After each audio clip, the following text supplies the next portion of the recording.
Mm-hmm. Hello, all of you cute beans out there, and welcome to the stream. I am Razim, currently as Squirrel the Draco, or Dragon Lucario if you prefer, and this is Timberborn. We're kind of discussing the events of Lost in Chaos a bit here. And yes, Brian, we are aware that Magna Dracomon is not you. There can be more than one Dracomon named Magna. Indeed. Yep, we've had this before, actually, I believe.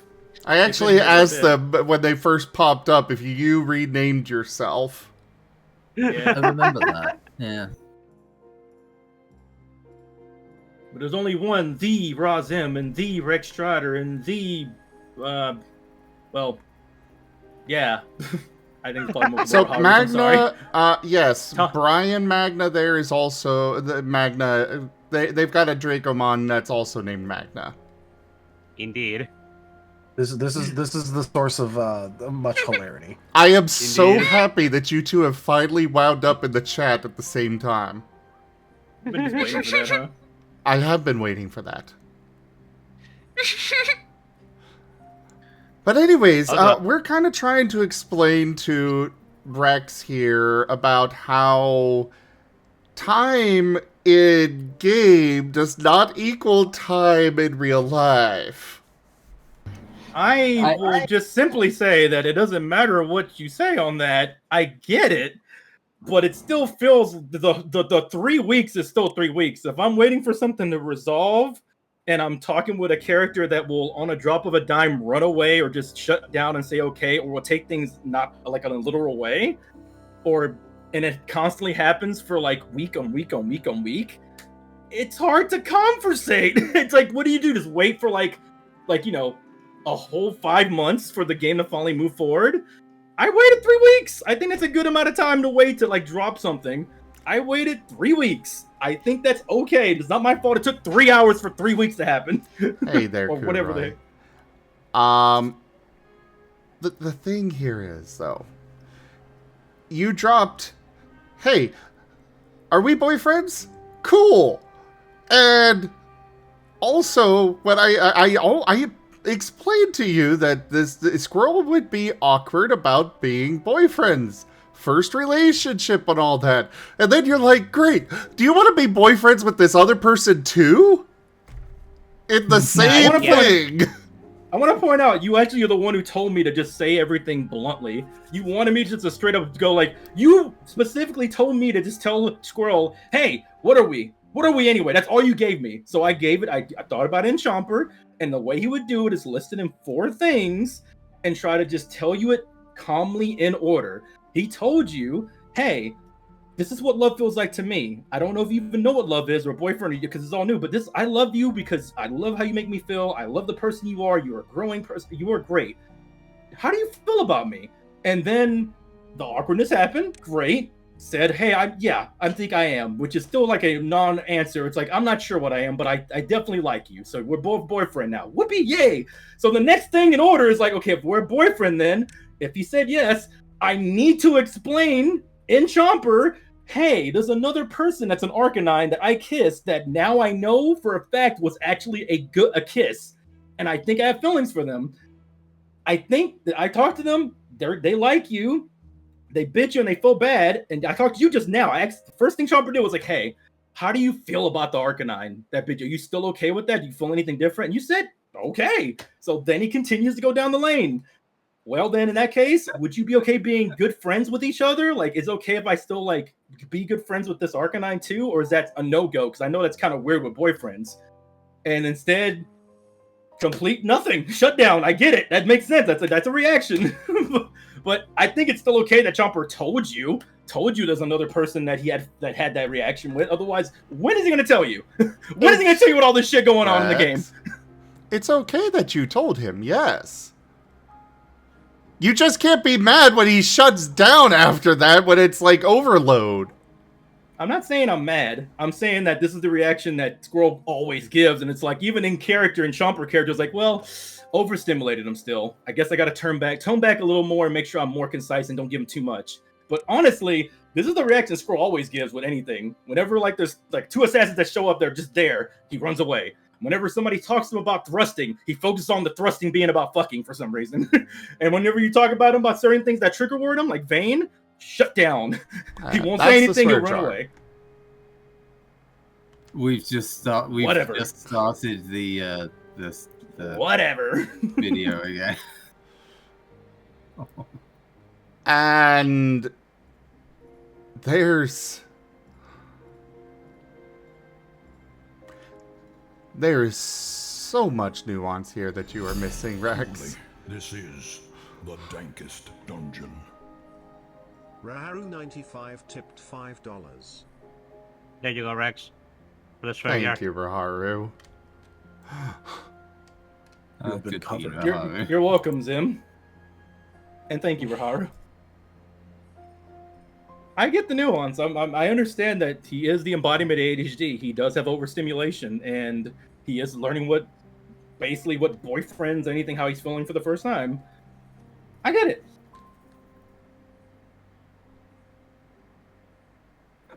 I jabbed at you because you were jabbing at Gib-Gab about him taking 3 hours to take his scenes, and he's not really explaining. But honestly, he's playing good for Pyro. Pyro just doesn't do talking well. That's how he plays when he's doing a scene. Gibbon, sorry. Rex. Gibbon, not Gib-Gab. Gibbon, sorry. I get those confused. But yeah. That's so fair. I'm going to take a little poke at you and say, hey, during your scene, you didn't say anything. You just went nod, okay, and you were out of there. And it's oh, we didn't even really have a conversation. I made specific pauses to try to get a conversation going, but if that's how Squirrel would act, then that's how Squirrel would act. I totally get it. But yeah. All I did. I wasn't mad about it. Yeah, Gib-Gab, Zim said 3 hours later. I love you, Gib-Gab. Or Gimmon. That was a 20-minute rant. I make 20... Yeah, he does. Gib-Gab does do 20-minute rants. You do bigger rants.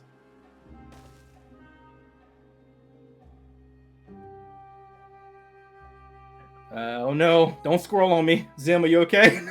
Say something.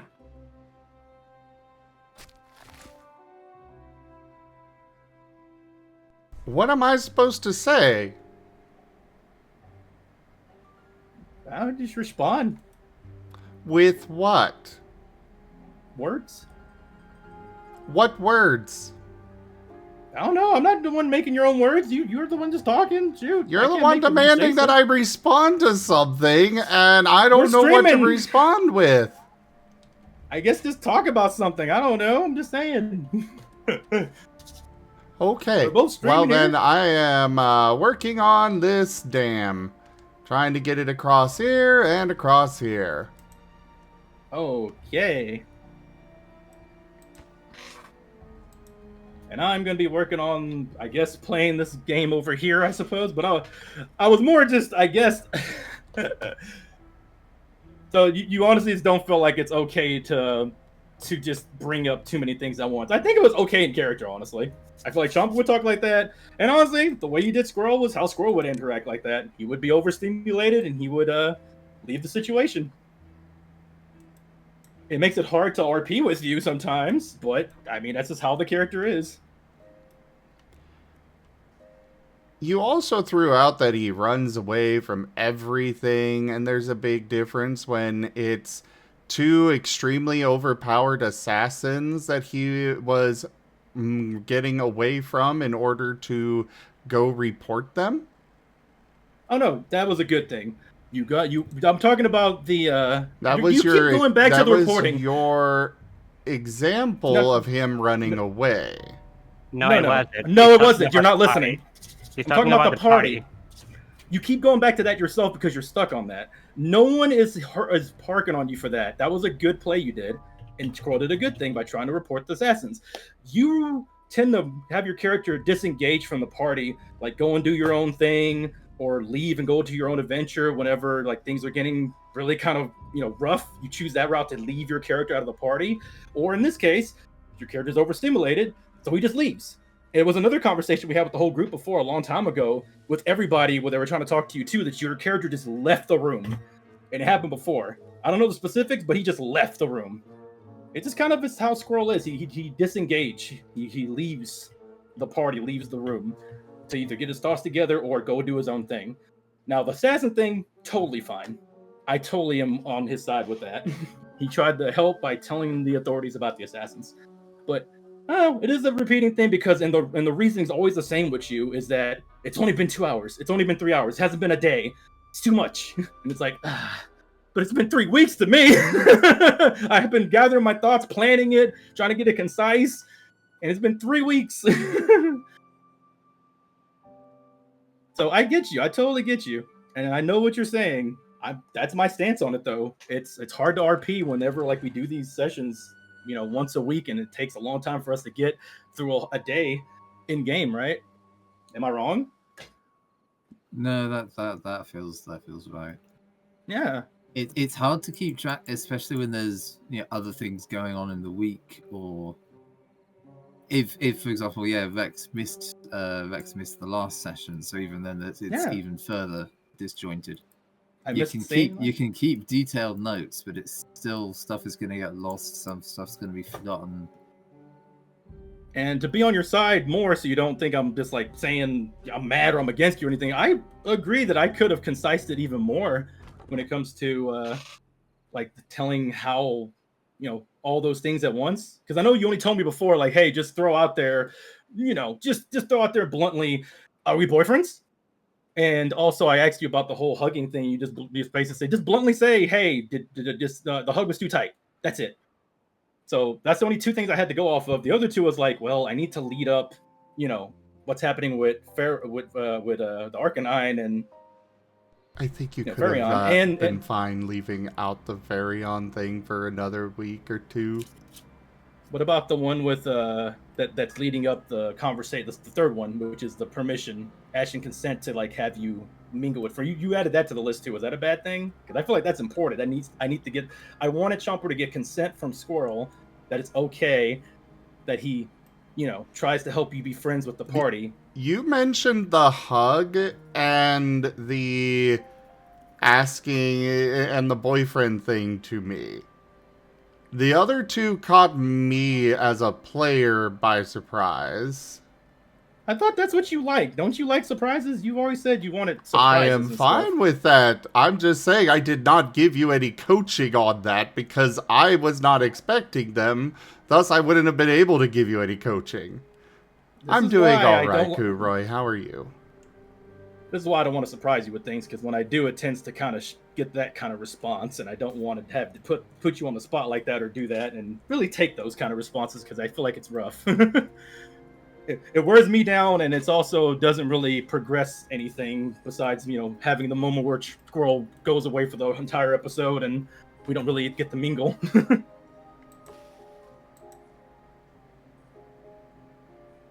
And by talking to me that I had like 20 other things that I wanted to bring up. The person that we're going to execute, how he feels bad about Squirrel possibly, going to the darker side of things with Vane and maybe possibly hurting him, but he pulled back and he's proud of that, but he's also scared that you might go further because of your dragon or, he just wants to let you know, like, hey, be careful. I don't want to see you do that. And I'm always here for you if you want to talk.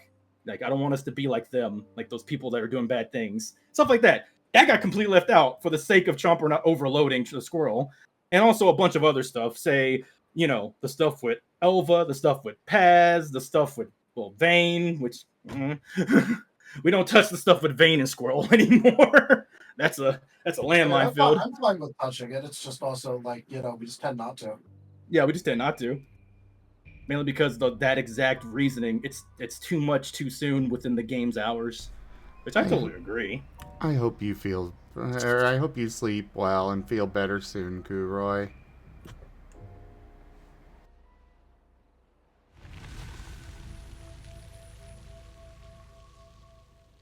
I'm glad.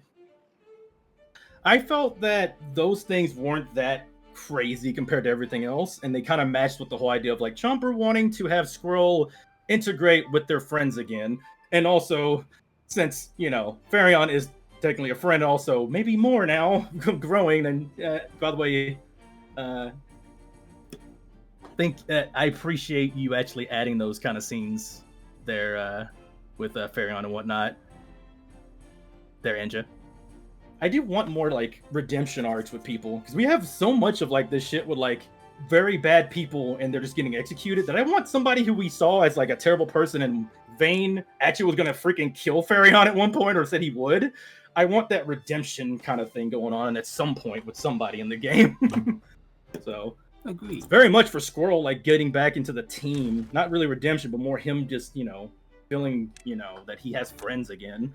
And having people understand him more instead of this disjointed, broken party we have going with this game. I just want more, team, found family stuff, all that shit.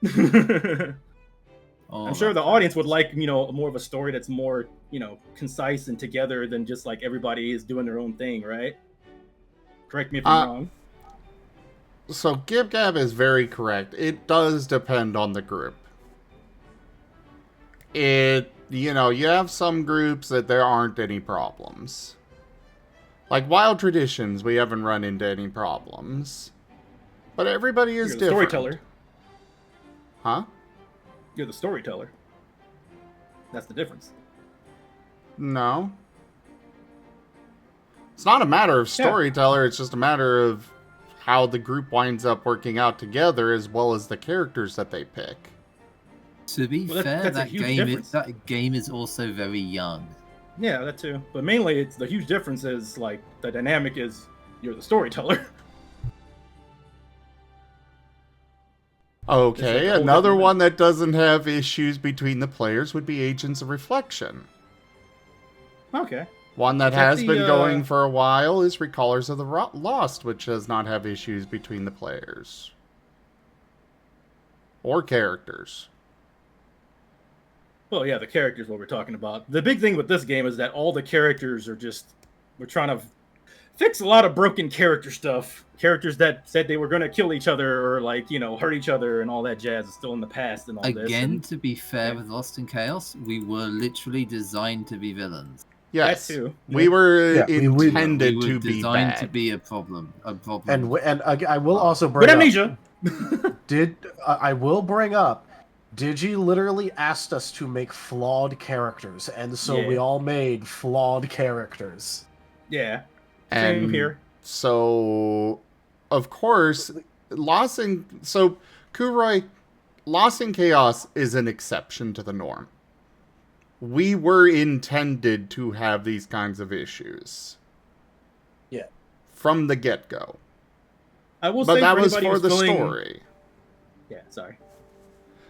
I will say for anybody who's feeling kind of pushed away from our pain from this, from reading Koroi's response, keep in mind with Lost in Chaos, like they're pointing out, the whole setup was actually pretty dang hard mode. No offense, having amnesia, having faulted characters is a beginning for like a harder session.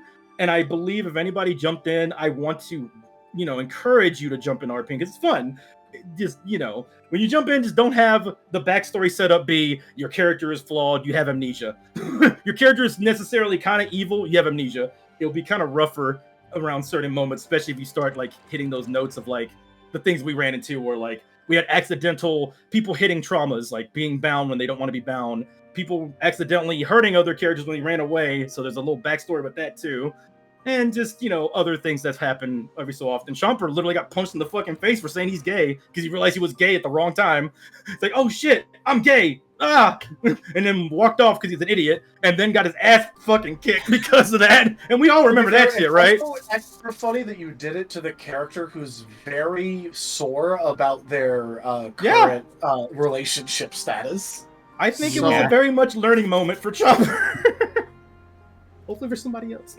So, Kuroi, there's a lot of other things that are feeding into this that you gotta consider. Most games do not have this kind of problem. Most games are your more typical adventure where the characters are relatively well adjusted and aren't dealing with, they were literally meant to be criminals. They were meant to be problems. In Chopper's case, he was a thief in his past life. And in the case of this group as well, like, Rex has been given a hard mode for his first time with a long-term tabletop game. Probably Yeah. not super fair to Rex. Yeah, I'm sorry, Rex. I'm trying. I really am trying. We know. Sorry. Like, I'm not faulting anybody for that. Like, I think the story's been really good and overall enjoyable.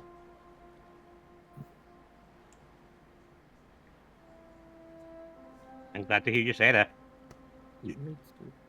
Oh yeah. Also, I just have to bring up that, like, you know, these kinds of games are generally the ones where it tends to happen more with the experienced, like, players.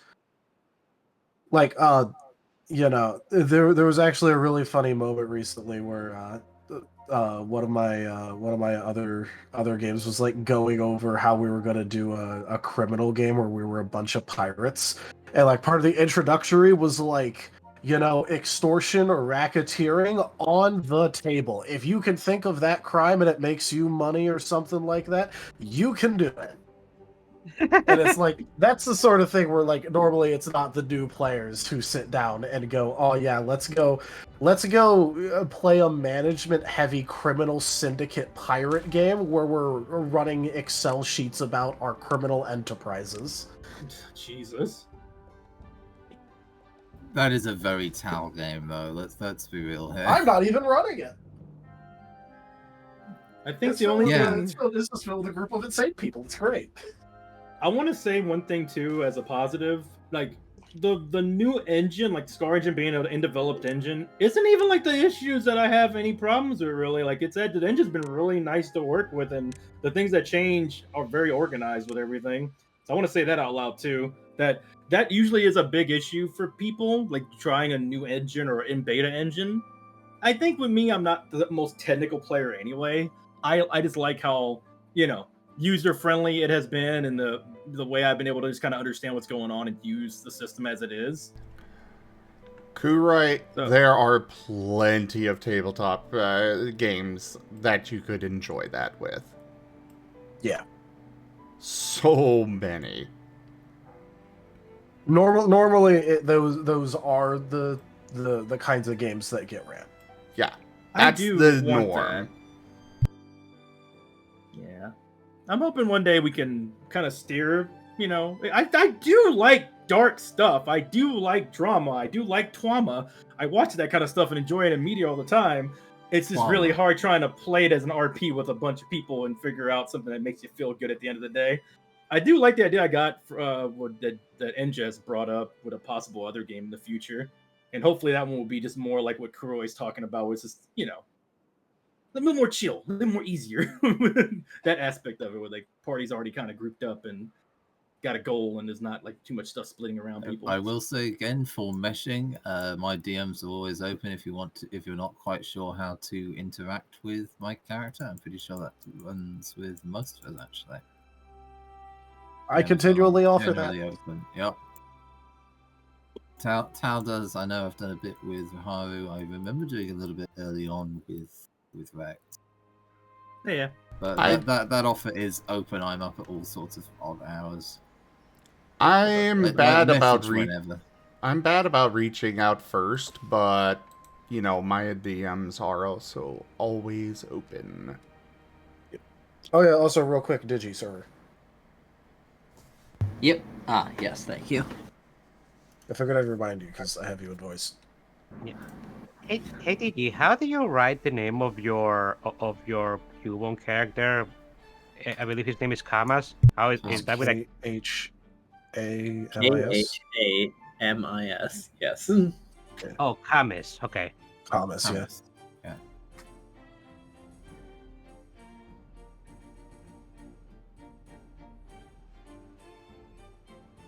But please, don't get scared away from tabletop games because of this. Like, this is a unique situation.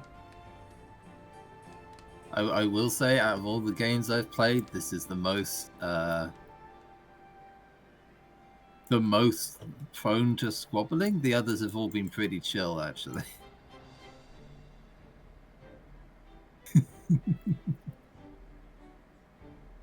Yeah, despite the downs, I've been enjoying the game a lot. I've been genuinely loving this game. Yeah, I've been Yeah. enjoying it. Same.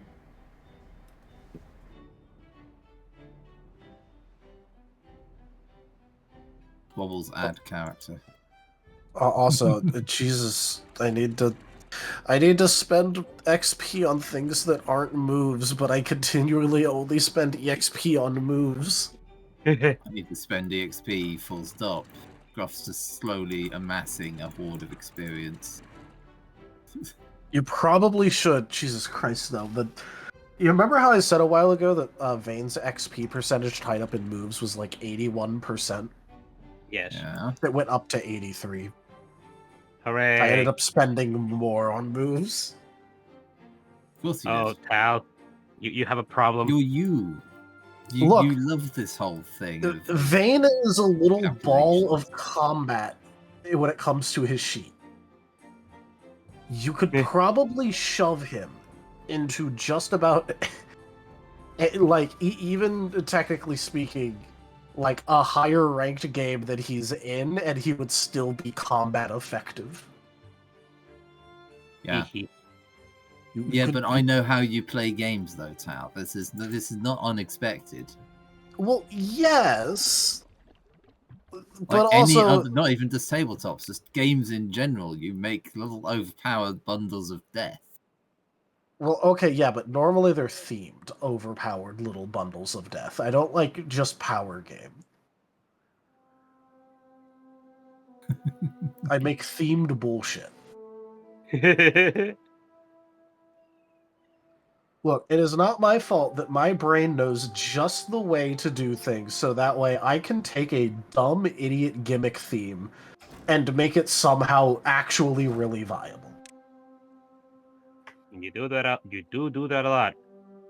It isn't like on Vane's sheet, I'm just making like all of the most egregious instant win moves I can. There is actually a theme to it. It's just, he spent so much of his XP there in comparison to my other characters that, I think at this point he has almost a legitimate shot at killing Shade. Whoa. Bloody hell. Not like Jeez. if it was lore, but like numbers wise. Hmm. Lore wise, he would just be tearing out his feathers about that. Numbers wise, he could probably kill Shade.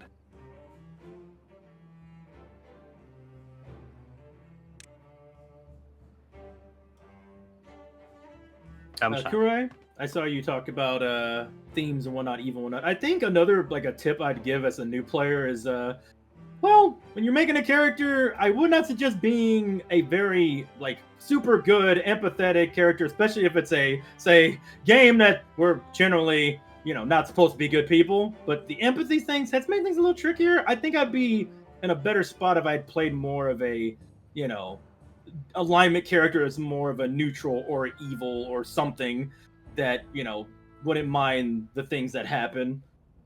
Because in character, all the stuff that happens around here with the whole execution things, it's oh god dang, I gotta play that and be the heart of the story no matter what somehow. Well, so yeah, it's kind of stressful. Like a flamboyant paint creation image. Ooh, that sounds fun. Split personality, make them turn into a murder hobo. Jesus. So yeah, if everybody was murder hobos, that'd be easy. We just go around just doing carnage, seeing how much we can just make the freaking storyteller have a interesting day and how they can fix it all. Ironically, and this is really funny to say, in what is explicitly the Murder Hobo Crim Sim pirate game, I have a character that uses a non-lethal weapon. Excellent. Heck Of yeah. course. Hey, sir, do you want to just be Bonnie and Clyde the next game? We just go around blowing things up. Depends on You the can make- game. Yeah, that work out. Depends on that game. But yeah, for the Crimson one, my character uses a non-lethal weapon, not for altruistic reasons. It's because bounties are more expensive when brought in alive, and if you're going to like take over a ship, you might as well hold everyone for ransom anyway. Fair enough. So he literally picked up a non-lethal weapon just so he doesn't accidentally kill someone, so he can't sell them off for ransom. That's hilarious.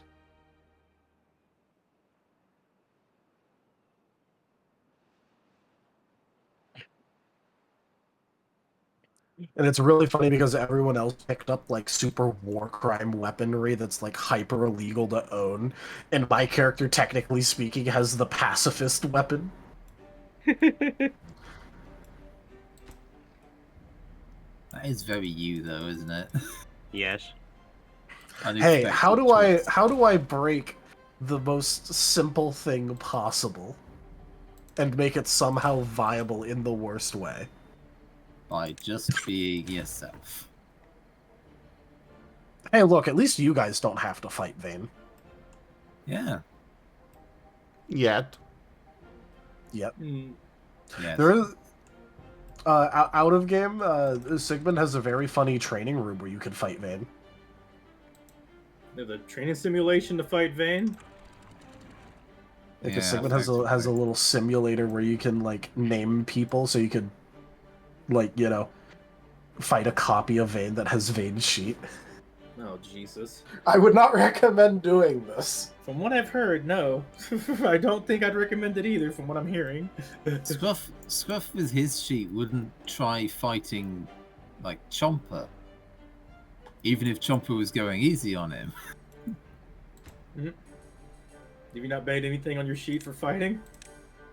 He's got Yeah, he's got Shadow Claw, which is unchanged from base. I on the one hand I do struggle.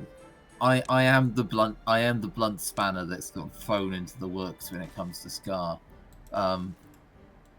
But on the other hand, Scruff hasn't done any combat training, so that's how I'm justifying it. I mean, in my head, I'm literally seeing you with Scruff and the way you play. You're literally an assassin. You're a thief. You're like you go in the shadows. You do the crit hits. I'm surprised you haven't tried to build around that. Do you know what's even better, Vex?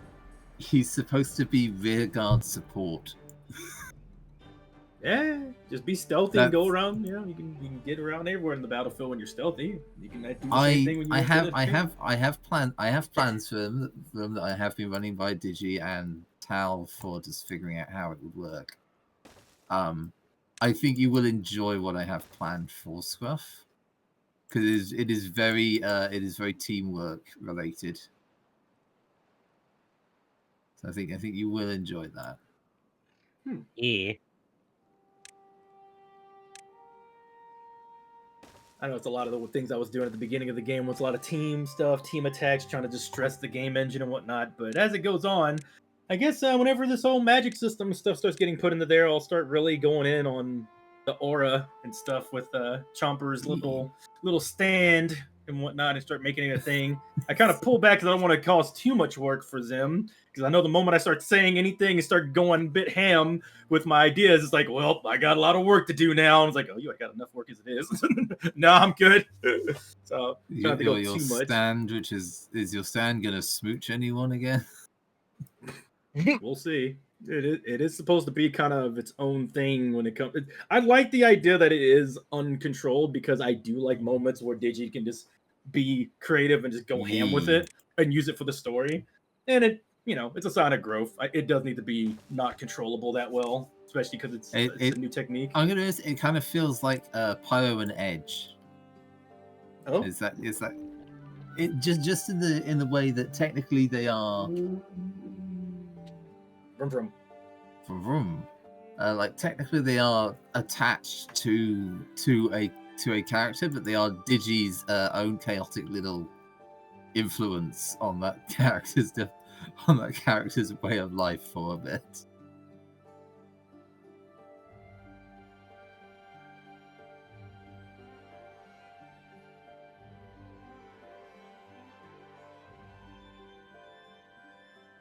Oh. That's a Sorry if I go quiet for a little bit. I'm actually probably doing multiverses. That game's about to die in like 2 or 3 days, so I'm seeing if I can get I somebody. saw What do you that mean? It's dead. It's dying by like on the 31st. It is dead. It's not here this They're weekend. taking the servers, aren't they? Something Yeah, Yeah. I'm taking off the servers. Yeah. So I'm trying to play Already? with Salt. Yeah, Yeah. well, you didn't know? Like, yeah, the Warner Brothers called it like about a month or two ago that they're cutting it off because, you know, it just wasn't making money, I guess. But TLDR, Warner Brothers really screwed that game. They had some really bad practices, microtransactions, pacing, the way they, you know, were focused on things with the patches and what they Damn, wanted. that the they didn't even characters. make it 3 years. Shit. Nope. Yeah, a lot of potential. They're gonna come out with Lord of the Rings characters, all sorts of stuff, but you know, they just mismanaged it. Oh wait, multiverses. Okay. What were you I thought you thinking? were talking about I think he was Marvel talking- Rivals, and I was like, what? No, Ah. no, that'd be wild if that died. That'd be Yeah. They really have to screw the pooch on that one. They have to come out with No. like the old the battle pass have to be really bad or like the transaction you kill. I The don't know. Marvel final boss of just fucking things up royally, apparently. Yeah. Marvel Rivals is doing very well, actually. No, yeah, we're talking about multiverse. Oh, Oh, okay. What the hell? sticker party! Oh, Oh. okay. The hell sticker? What? Enjoy your sticker party over there, everybody. Go over there. If you hover over the screen, you can slap stickers on the screen of all kinds, and they are free right now. Okay. Enjoy your stickers. What's the dino one? I was so confused when confetti started raining down on my game of Timberborn. I was like, what is going on? What?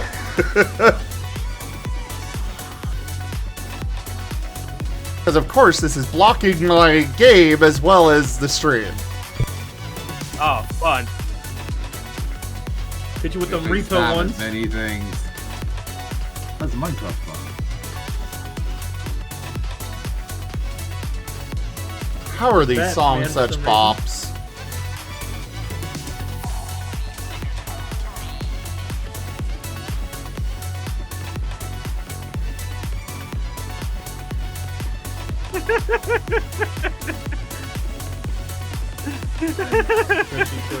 That's a lot of stickers. Yeah. Yes. Oh, the music stopped. Ida was trying to pet the Tavis. I can never remember how it's pronounced, Eamon. Polka dot after. Tavis? Okay, I was right the first time. Apparently was trying to pet Tavis, and it was just enough bits to push it over into the sticker party. Hooray. Nice. Sadness. My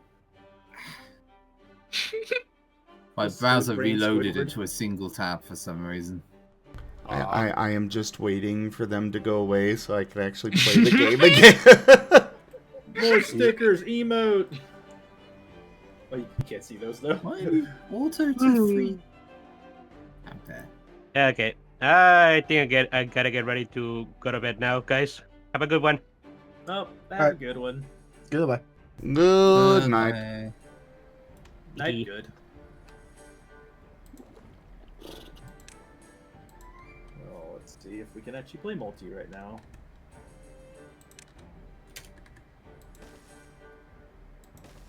Damn it! Now I'm just trying to think about how many of the other game parties that aren't like brand spanking. Maybe not like just brand spanking new, but like how many of the other games as parties Vane could solo. You said how many other tabletop parties you could solo as Vane?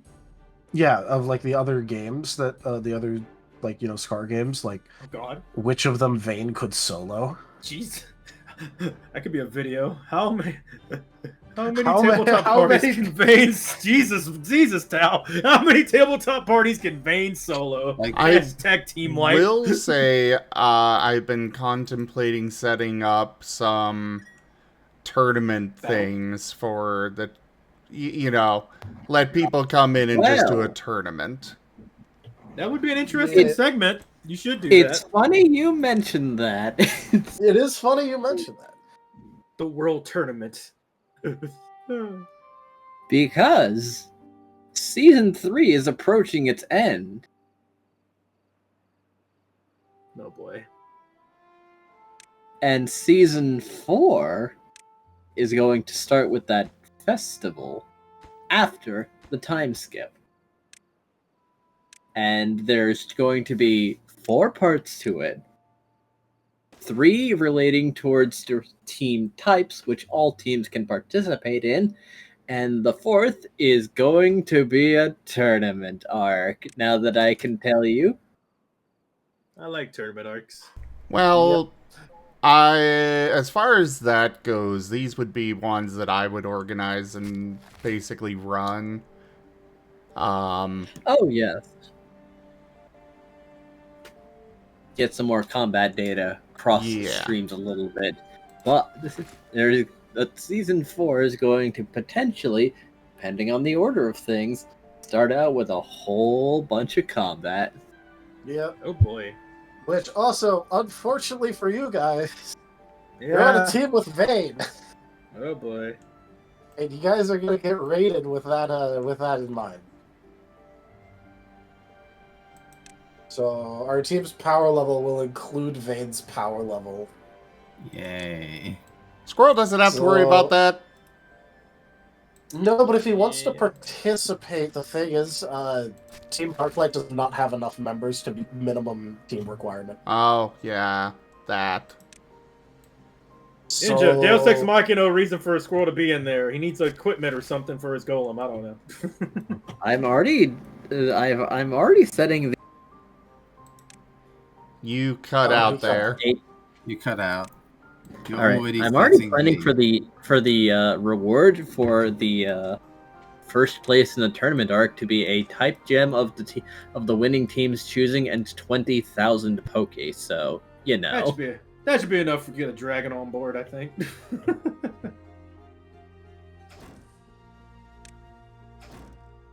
You get access to all this amazing stuff. However, you also get up-tiered. Dang. At least for most of the other characters. I know Squirrel actually has, like, combat capability. He sure has a mean hug. Crack your ribs. Look, all I'm going to say, Rex, for Chomper's sake, I'm sorry, little one. Wow. I know what your shit looks like. You have a move that almost knocks you out, like, yourself. Yeah, that is true. But I don't know. Doesn't Vayne have that one thing where, like, you know, fairy typage will, like, mess him up? As in he'll go crazy? So I will remind you, it doesn't knock him out or anything. It just has his shadow remeld with him, and it makes him eat all of that dark type energy at once and instant spiral. Yeah, if Chomper was an asshole and didn't mind the whole outcome, that'd be an instant DQ, I'm sure. That's a way to take Vayne out, but I don't think Chomper would do that. That's why I'm saying it out loud. DQ, because dark types are known to use that for a power-up. However, it depends on the control. Like, if he starts going lethal over it, then yes. Now, you see, here's the thing. Vayne isn't just going to kill people in public. But he will find the teams that they haven't fought yet and get them not show up. Again, because I will remind you, part of the reason they were so worried about Vayne spiraling is because he's not the kind of person and not the kind of spiraler where they'll immediately react to things, generally.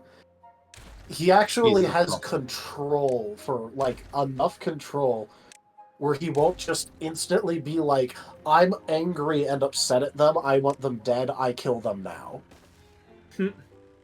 He's more, He's a schemer.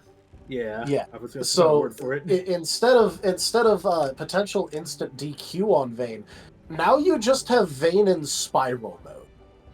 And you have to fight a spiraling Vayne.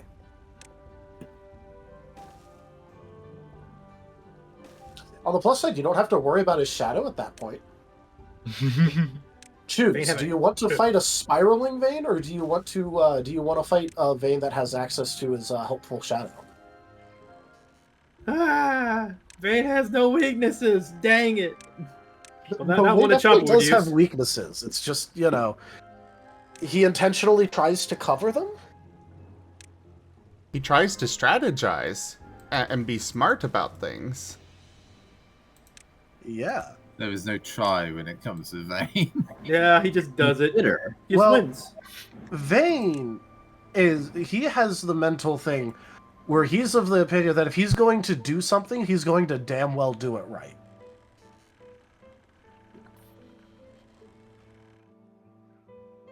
So if he decides, I have this weakness and I want to try and cover it, he doesn't half-ass the covering of the weakness. He just does everything he needs to do in order to try and cover that weakness.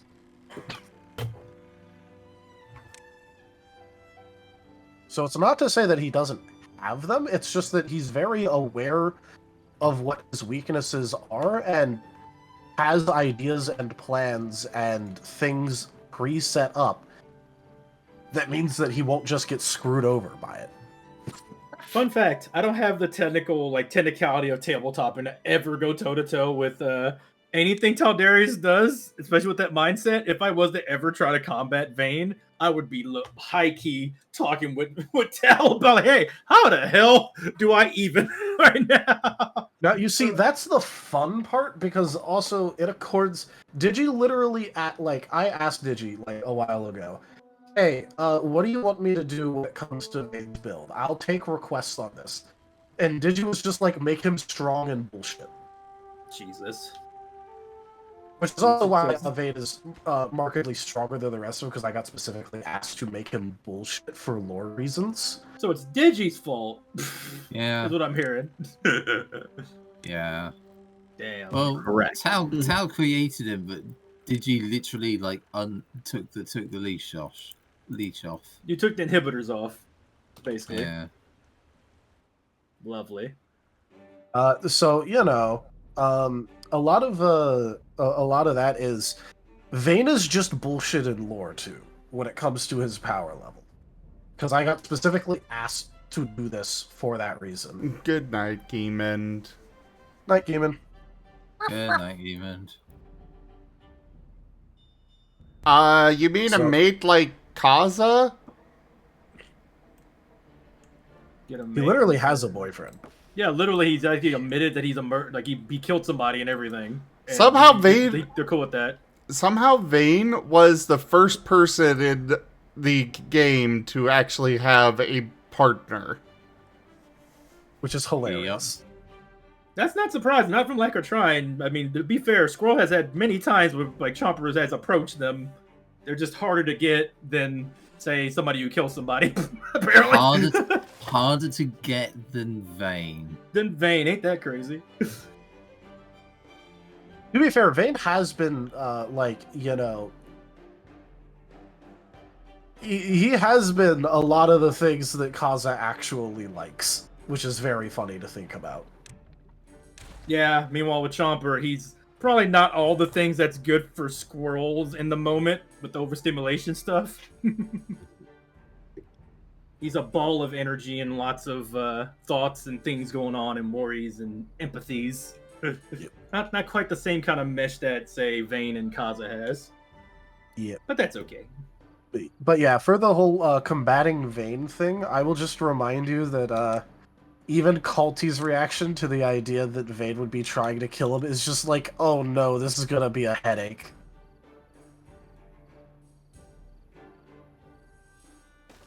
Because Vayne did successfully manage to 1v1 Culty in one timeline. Which is kind of wild. Just a little bit.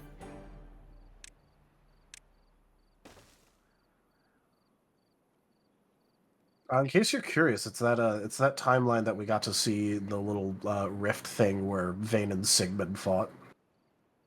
Oh, you know how to nerf Tal? Do tell, Gib-Gab. Do tell. How do you nerf Tal? You give me a dumb idea and side quest to follow. Ow. Poor Ren. Let Ren decide how to spend...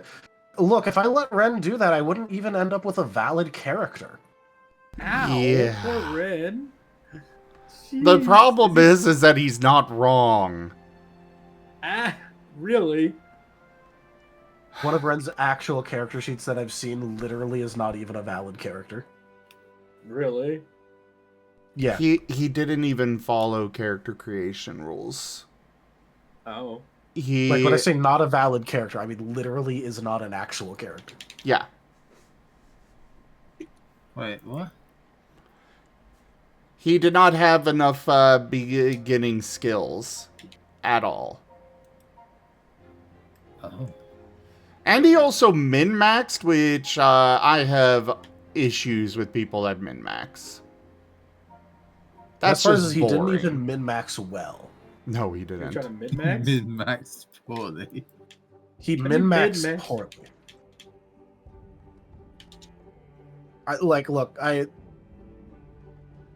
There's a difference between making an effective build and attempting to min-max, and he definitely attempted to min-max, not make an effective build. It's pretty obvious when they have like 4s and 5s in basically every combat skill and literally nothing in basically anything else.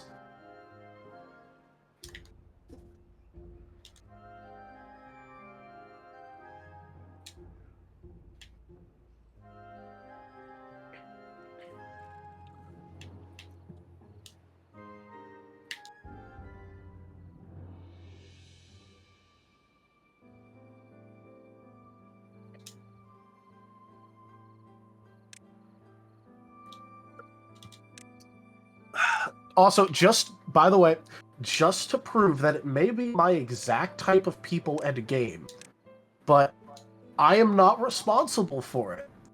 The other day, I literally got sent a monetary system with conversion rates as well as what percent cuts are taken from each one when exchanging. Of no less than 9 different currencies. Huh. Sounds like too many numbers.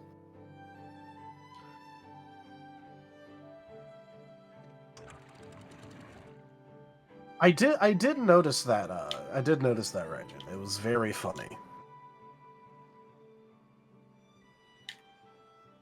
Oh, yeah. None of them were even spelled right. I think there was one that was spelled right eventually, somewhere. No. Not a single one. I think there was one on the XP one that was spelled No. correctly. No? Not even there.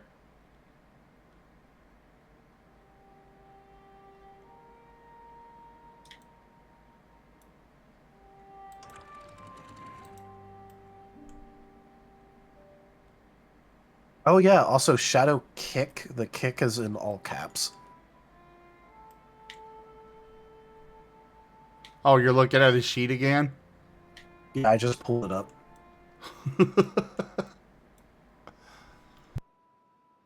Sorry, he also has 2 dots in tech. Which is literally the only non-combat skill he has any points in whatsoever.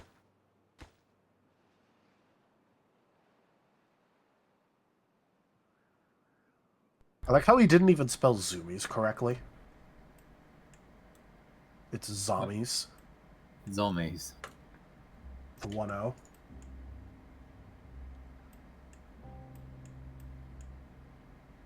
I do remember the misspelled emote.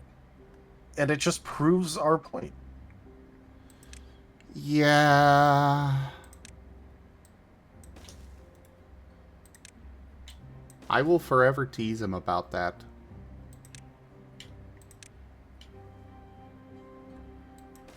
And he still hasn't fixed it.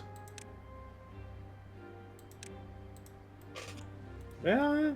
The best part is that he also has not declared on his sheet, like I can tell. He has not declared a signature. A signature.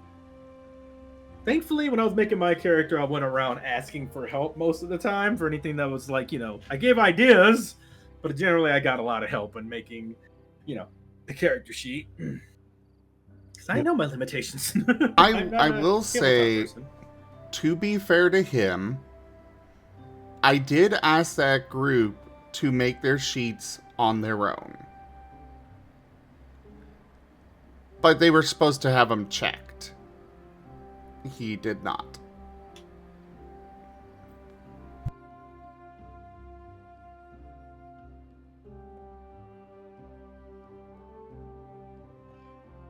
Yeah, he does have the cheap shot feat with no conditions.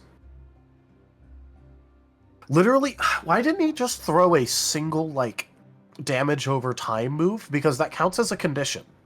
You use that once and you get cheap shot. Well, have myself, Tal, or Era, or Key, one of the devs look it over. I mean, Matteo could as well, but Matteo doesn't know the system that well, so that's why I wasn't going to put that on him.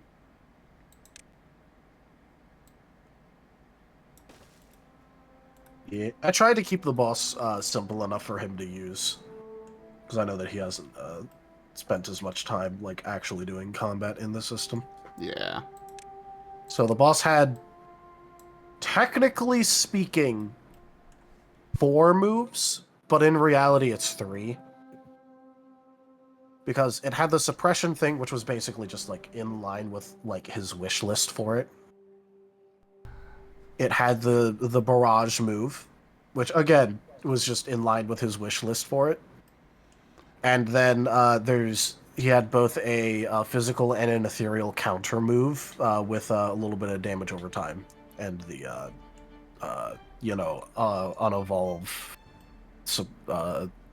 destabilizer shtick thing. Yeah. Cashel, the big problem there was Cashel was not prepared for combat yet. I've been busy trying to, to handle everything.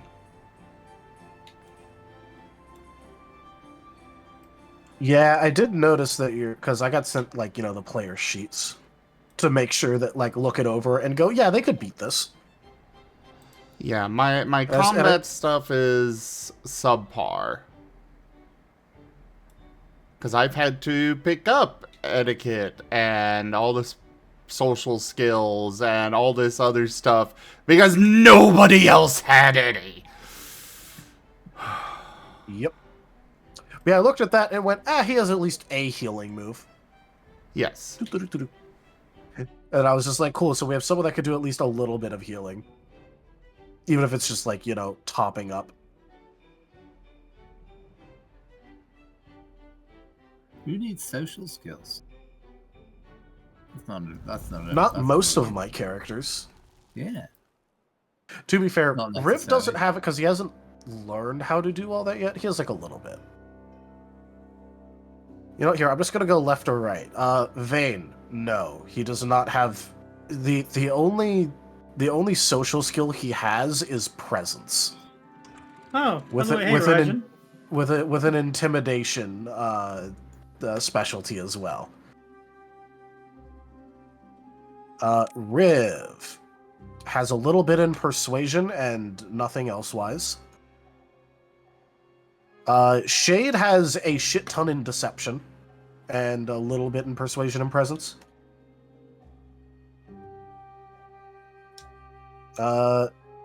Nova has tiny bits in persuasion and presence, but not much.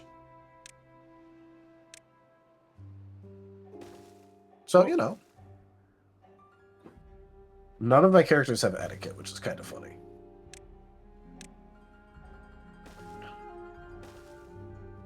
Well, just beat that person up with Steven Universe. Neat. Now to beat him up with a dog. Hee hee. And yes, hello, Raijin. Mwah. Oh, hi, Legend. Hey.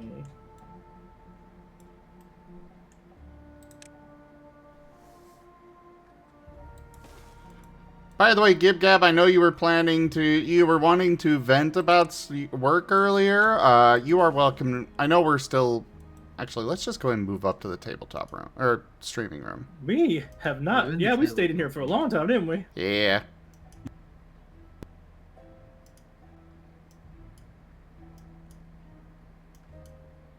There. Pick right during a match. I am. Really can't move myself. Well, that's why I moved you.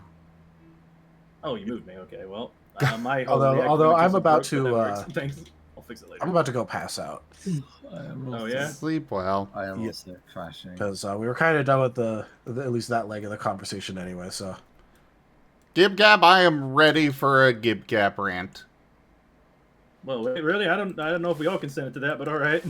Have fun. I'm gonna have fun stream. both of you, Oh, y'all are gonna leave. I am. Alright. For a while longer. Okay. Rex, it is 5:27 a.m. and I was doing all physical work yesterday. All right. Have a good one. It was fun. It was fun. Pat Vex. Thank I you. would pat the Zim, but he's got horns now, so it'd be pointy. I'm waiting for Master to give me a pet or a smooch or a pet. I think he's still in squirrel mode right now, so I'm just gonna wait and be patient. Oh wait, I fucked up. Sorry. Oh my god, Rex. I sound needy now, apparently. Sorry for saying what I need. Ow, shoot. I'm gonna bust this fucking Shaggy. Let's go. Pata! No, you don't. Insert Pretty good. baguette into Pat face. Pat Rex. Oh, that felt forced. Sorry to force it on you. I'll wait till it comes Oh back. my god, Rex! Shut the fuck up! Damn, using such harsh language, sir. I Wow. feel like I Fucking Rajan gets a kiss and I get to shut the fuck up. Damn. I gave you what you were asking for. Love you too. Jesus Christ. Wowzers, Bowsers. I love you, Zim. That's how it feels. You get that kind of I love too, you. Rex.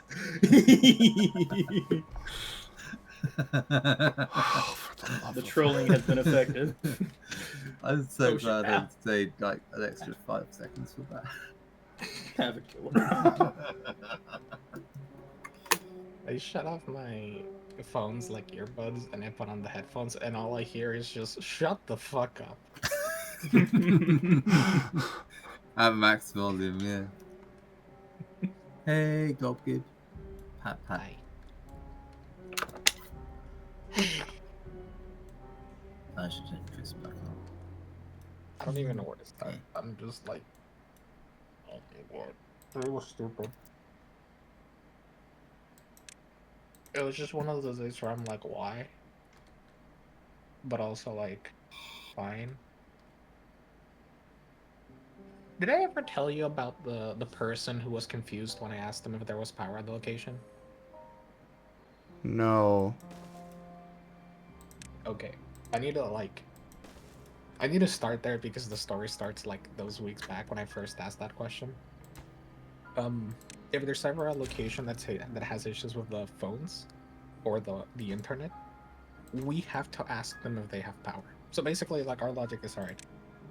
Is there internet but not phones? That's a phone issue. Are there phones but not internet? That's the internet. It's like it's a Wi-Fi issue. If there's not both of them, it's a ISP issue. Right? Mm-hmm. That's fine. That's simple. But we have to ask them if there's power. Because people will unironically send us emails and be like, hey, the phones and the internet are down. Do you have power? No. And it's like, what do you want me to do? What do I do with this? Why are you telling IT about this? I'm gonna... I just want to point out that I have been there. Working security, we had somebody call up in the middle of a blackout to tell us, hey, my light won't turn on. Okay. and there's no power, right? Yeah, but why won't the light turn on? I believe you. You're in college. You are in college. Zim, there are people who've never experienced a power outage.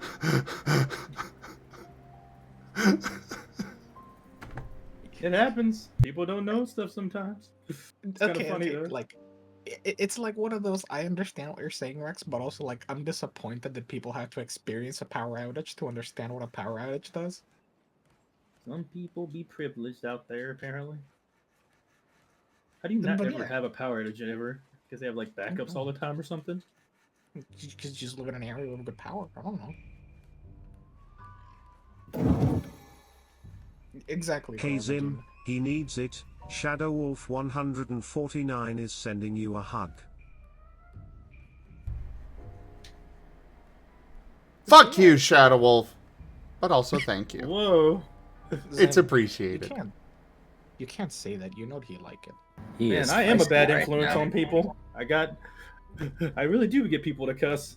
I didn't think it was true until today. See, I feel like it's more me having an influence telling Zim to shut up like 3 times yesterday. You told him to shut up 3 times? Okay, bye, Rex. What? What? Oh, this is perfect. You okay there, Rex?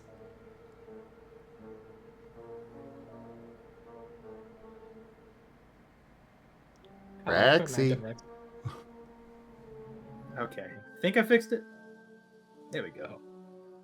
I was gonna say, did you do the thing I do where you see the green icon on Discord and you click it instinctively and then you realize it's an update and Discord restarts?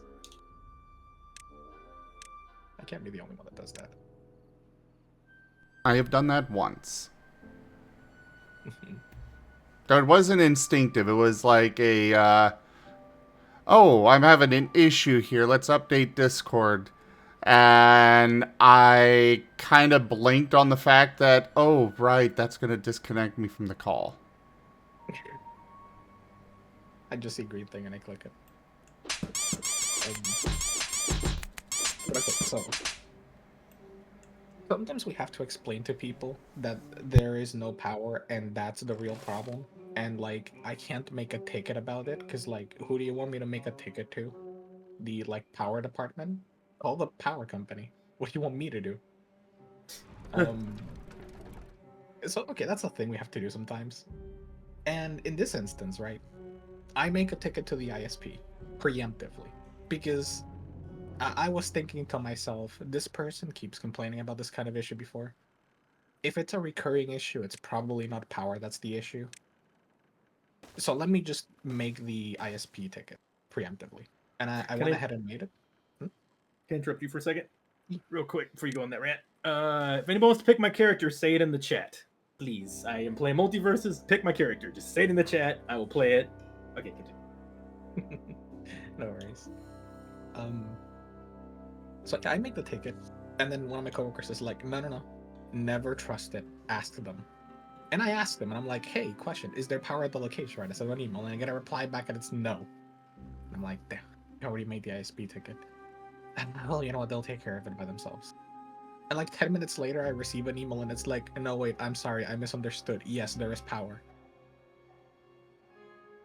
I don't understand still what the misunderstanding was, because I just simply asked, do you have power at the location? And they said no, and then they're like, no, sorry, I got confused. Yes, there is. I want an explanation still. I'm never gonna get one, but I want one. What do you mean you misunderstood? What did you get confused over? What's mean?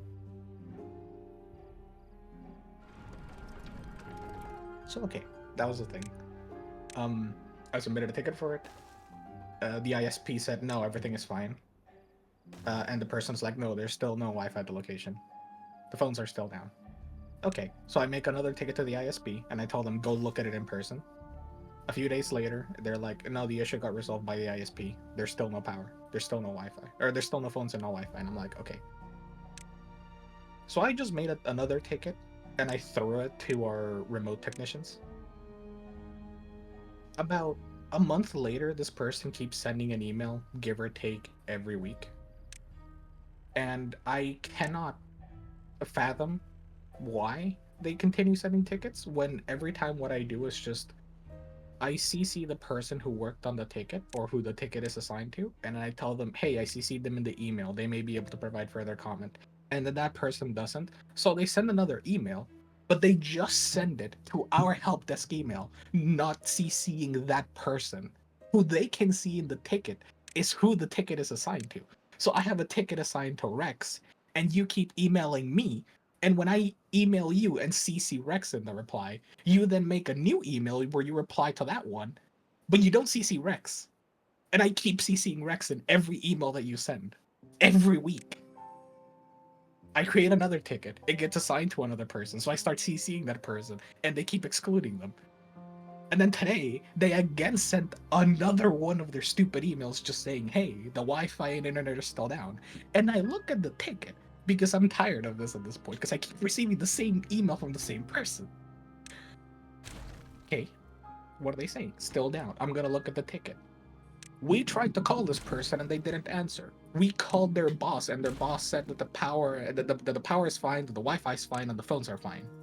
Please get in contact with this person and have them answer their voicemail. Whoa. And then another follow-up email from one of the other technicians at a higher level, and they're like, hey, IT does not handle this. The people you are emailing do not handle this. Get in contact with this person because he is in charge of all your networks. Thank goodness. So he sends another email replying 2 hours later, hey, and he emails only us, not those people, only us. Hey, I just looked at the voicemail. There is still no Wi-Fi or phones at the location. At this point, I'm just like... So I reply, I'll CC everyone that he completely ignored and just tell them they can provide further comment, and I close the email. And I'm like, okay. People don't know how to read, I guess. Or he just has an automated email sending every week. I don't know what's happening. But someone needs to be taught how to read because, this is existentially stressing me out at this point. Why? We're not gonna do anything. We don't fix your issue. Talk to the people who you just got told can fix your issue. What's the point of contacting us? So, that was one of the things that caused me existential stress. I enjoy having Gib Gab here with his rants. That was the least infuriating one. Here's the other. Well, this one was not infuriating to me, but it infuriated me that it happened.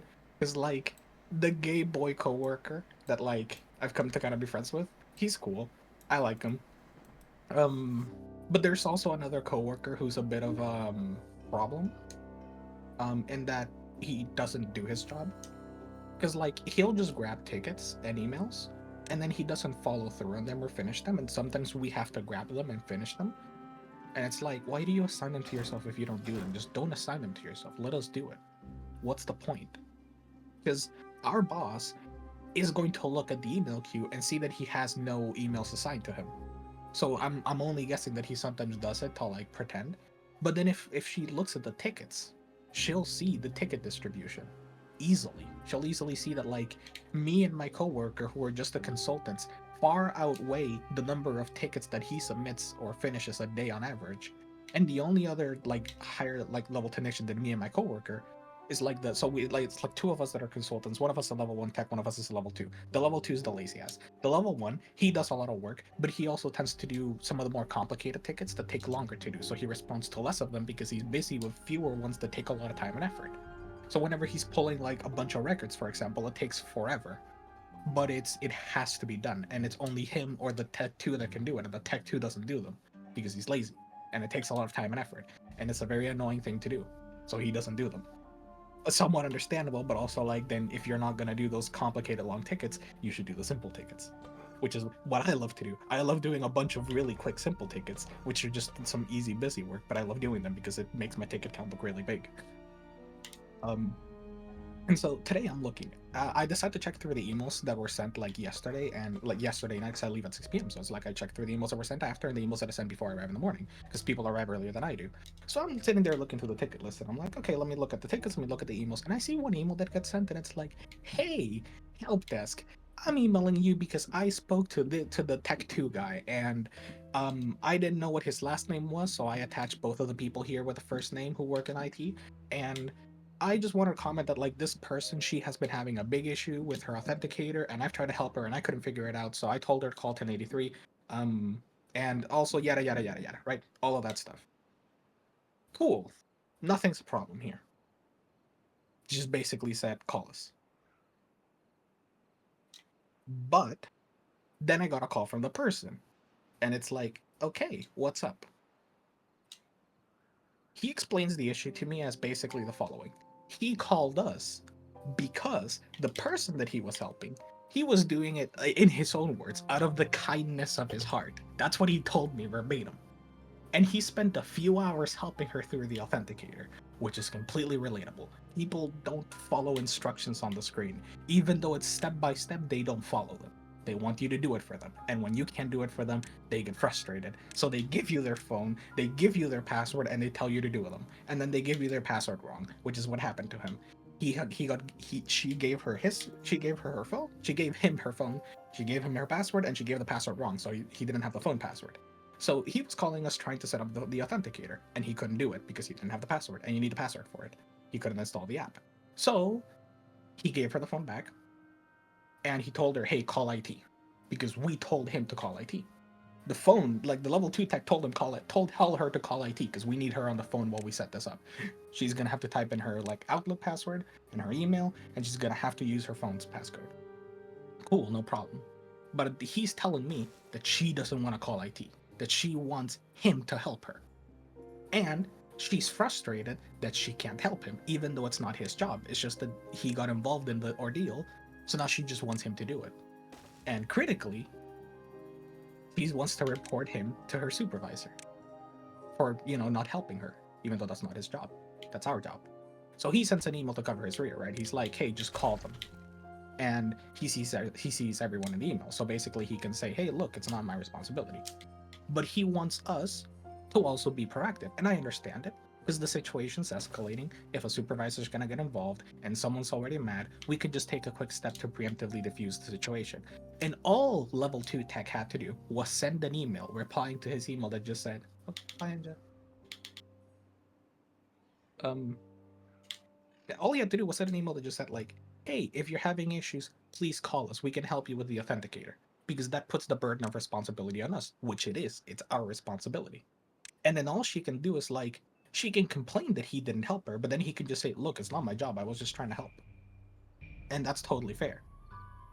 The problem was that Tech 2 said that he would do it an hour ago, and then he didn't. So I got the details, I understood the situation, and I went to tell Tech 2, hey, just so this doesn't backfire on you, you might want to send a reply on email just saying and telling her, like, hey, please call us because you don't want this to escalate because she looks like she's angry. I tell him this. An hour later, I'm in the middle of another call, and I overhear the Game Boy coworker dealing with something that sounds strangely similar to this situation, and I can't go over to help him out because I'm in the middle of a call. And at some point he messages me on Discord and he's like, I can't believe I'm getting reported for something Tech 2 guy did. And I'm like, oh no, it escalated. Turns out, I told him to reply to everyone. He didn't. Good night, Ido. Good night, Ido. See ya, Ido. He didn't reply to everyone. The person who was having the issues ended up calling IT. But, as a tiny little problem, my coworker now lacked the information to properly resolve the ticket because he didn't know any of the situation. He's not a nerd like I am who just goes and reads through everything. Or all the previous emails for no reason whatsoever other than entertainment and getting like the gossip, I guess. Because I love getting stupid like tickets looked at, and I go like, "Ha, that's funny. I'm gonna go talk to my coworker about it because I bet he suffered doing that." So like, okay, what's the issue here? She called him. He needed her to set up the authenticator. He didn't really, and to be fair, this is a bit of his fault. He wasn't properly describing which of the authenticator apps it is, because if you ever look at the App Store or the Play Store, there's a bunch of them that are lookalikes deliberately made to look like the official Microsoft Authenticator app. Same color, similar logo, and everything. And unless you already know which app it is, it's really easy to get confused with them. And those apps are plain lookalike because then they ask you to pay for a trial. Yeah. So they're faking being an authenticator just to try to skim some money off of people who don't know better. And I hate that. But that's just kind of what you gotta be careful with. So she kept downloading the wrong app. He wasn't really describing properly what the app looked like, which I do because I've done this for like a year. He's only done this for a couple of months, so he's still a little new at it. He didn't really quite get it.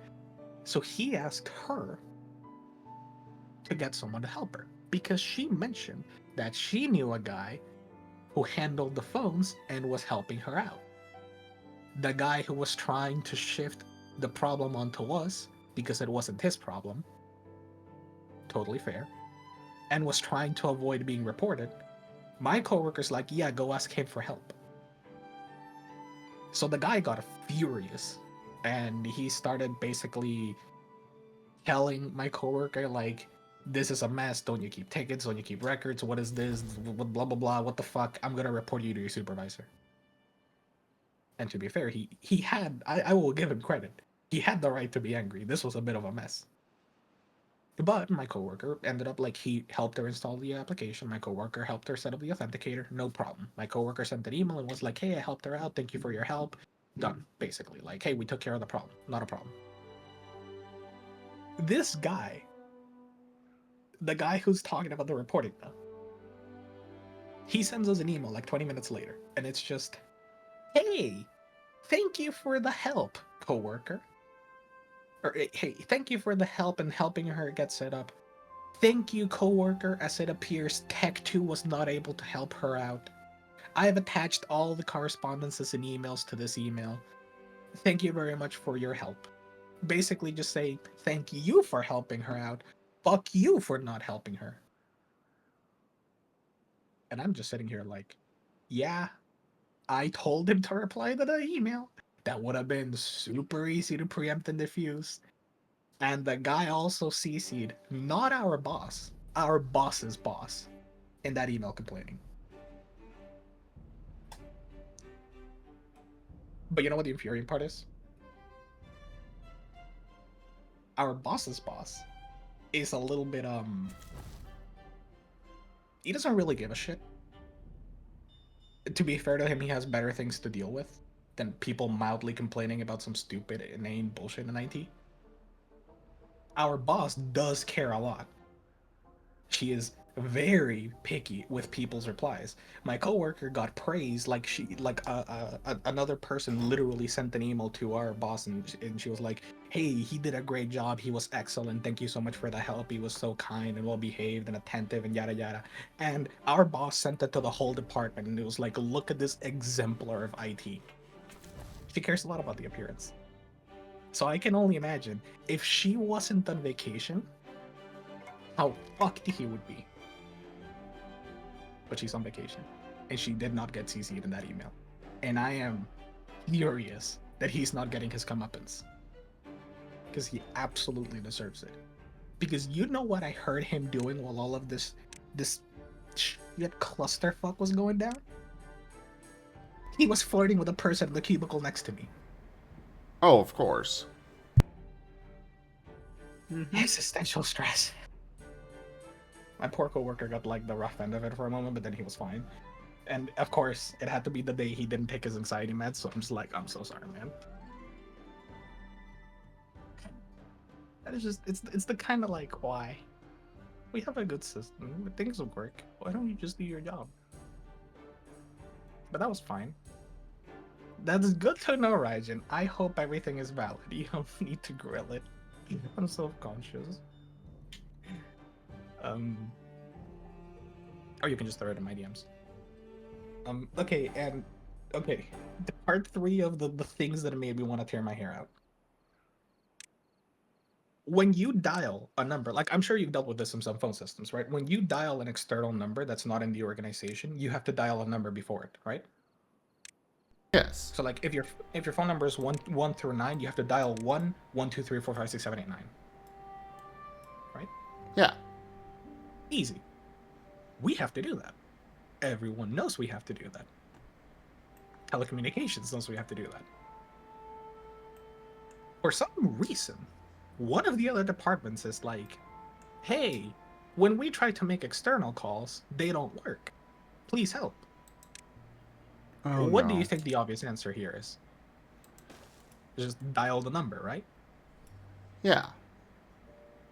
I don't know what he was smoking, but one of the techs from that department replied and was like, hey, the phone system was upgraded recently. You no longer have to dial the number. It's Oh, probably no. interference from the concrete and steel in the building or something. And he's an old tech in the department. Like, he's not new. I knew his name as one of the first names I learned to contact people in that department. Like, let them deal with it. They know what they're doing. They work in that department. And I'm sitting here like, what? So I read through the emails, and one of the heads of the department replies and is like, hey, this is not really a problem. We barely ever have to make external calls. It's mostly external local phone numbers. Because our tech, or the tech for that department was like, it's probably an issue with long distance calls. And the head of the department is like, basically he said it nicely, but he was saying it's not an issue with long distance calls. It's an issue with local calls. The problem is, they don't seem to work. But strangely, when I dial number and then the rest of the number, they seem to work. We can look at it when I get back from vacation. And I'm sitting here like, oh no. He gave him the answer. He just basically confirmed, yeah, no, if you dial a number, it works, right? What's the confusion here? But the guy, like the tech from the other department, keeps confusing himself and everyone. And I'm sitting here like, oh god, okay, the emails just keep replying a little bit back and forth. And he's like saying, no, you shouldn't have to. I'll get to the bottom of this. I'll look into this. And in the middle of that, the guys from the phone department come by and they're like, what the fuck is happening in that ticket? What's his extension? And I'm like, it's this place. Yeah, but like, what's the problem? And basically I showed them the emails and we sat down to read them. Because one of them, the more experienced one, struggles a bit with English. So I helped him through one of the emails and he was like, oh yeah, no, he's just wrong. They have to dial the number. I don't know what he's smoking.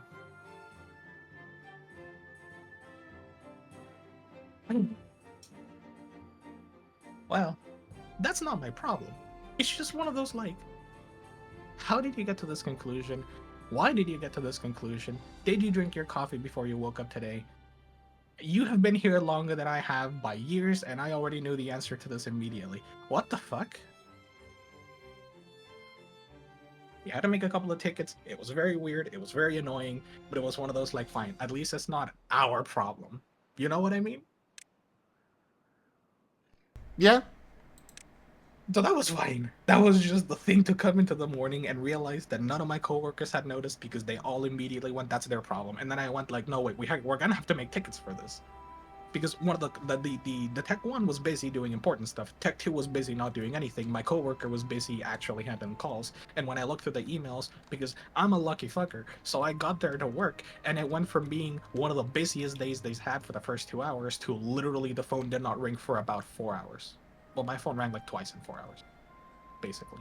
It picked up in the evening, but it was still stupid inane calls. Except for one call. The one call that had me, for the first time, deliberately seeking my best to not take that call. I got called by an old lady. You could tell in the tone of voice, the way she spoke, the mannerisms she used, probably on the older side. You know, one of those grandmas, right? Yeah. Authenticator issues. Microsoft Authenticator. Not a problem. I can deal with this. Easy money. I've done it 10 million times. I've done it with old people. I've done it with young people. I could probably instruct a 5-year-old kid on how to install the Microsoft Authenticator. Because I basically have. I had a kid help his mom install the Authenticator, and I just told the kid what to do. Probably like 10, to be fair. Cool. That's not a problem. You know when you tell people to do something, and you expect them to do it, but you know they don't do it, so you double, triple check?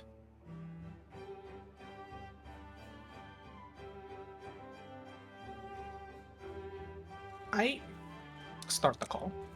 I go through the steps. She needs to set up the authenticator. Thankfully for her, it was the easiest possible scenario. If the authenticator needs to be reset, I take their details, verify their information, and I tell one of the tech 1 or 2 to reset the authenticator. Because I don't have the power to do it. Simple. No problem. It takes 20 minutes and 2 calls instead of 5 minutes and 1 call. So it's more annoying. And sometimes I tell the person, hey, try again in like an hour. And then they call back like 3 days later, like, you never called me back. And I'm like, I didn't say I was. I told you to try again in an hour. So people are like that, right? People are dumb and they make these kind of mistakes all the time. So you gotta be careful with people. But she had the easiest scenario. I could solve it on the spot. All I needed her to do was download the Authenticator app and set it up. And she was safe because sometimes you have to scan with the QR code because the app bugs out. She didn't need to do that. All she needed to do was download the Authenticator app, try to log into her email, and there was this blue text that said, click this to link your phone and the Authenticator, and it does it automatically. And boom, it just works. Not a problem. Easiest possible scenario. You type in your password, you click next, you get a code to your SMS because she has an old account, you type that in, next, Authenticator app, next, click link, boom, done, it works. There are instructions on screen. Now, to be fair to her, she seemed to have difficulty with English. Thankfully, I can speak English and Spanish. She just read the instructions aloud, and I translated them for her. So we do it the first time, and I ask her, point blank, do you have the Authenticator app downloaded? Yes. Confident yes. Quick yes. That's good. I like that. That means good news. I'm getting good vibes. This is going to be an easy call, right? Right? It's never an easy call. Never. Sometimes they're easy calls. No, sometimes it's also 2-minute calls. Come join voice. And Rex? You can give me the accommodations. Rex? I'm here. I'm just listening, vibing. This is kind of like hey, Rex. Razim Gib Gab hours. I'm just letting y'all rant. Hey, Rex. Hey, Rex. I literally just responded. Mwah. Oh, mwah. I kind of thought you were going to tell him to shut up again. I might as well if it took forever. I don't know what he was going to do. I was over here saying, yeah, and he's over here just saying my name. And this is the part where, like, in the middle of my rant, you just have to get up from your seat, go to his room, and, like, without him noticing, whisper right behind his ear, shut the fuck up. I would accept that. I would do that so many times, except that the light in his room is between the door and him, so he'll see my shadow. Darn. But even then, I've still been able to surprise him a couple of times. Fair. He just has to play with the lights off, clearly. I have been able to get you a few times and take your bowl without you noticing and give you food. I still have that record. It has happened. Well, yeah, but you have the advantage of there's no lights that would be behind you putting a shadow over. You also don't have a door to open. But in my defense, you have an open visual when I show up every time. Though I am a raptor, so that's also a disadvantage for you too. I have stealth. I get better stealth checks. Sorry, Martens.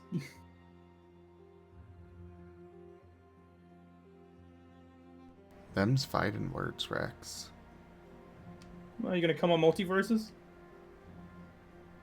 No. I will 1v1 yeah. you in StarCraft.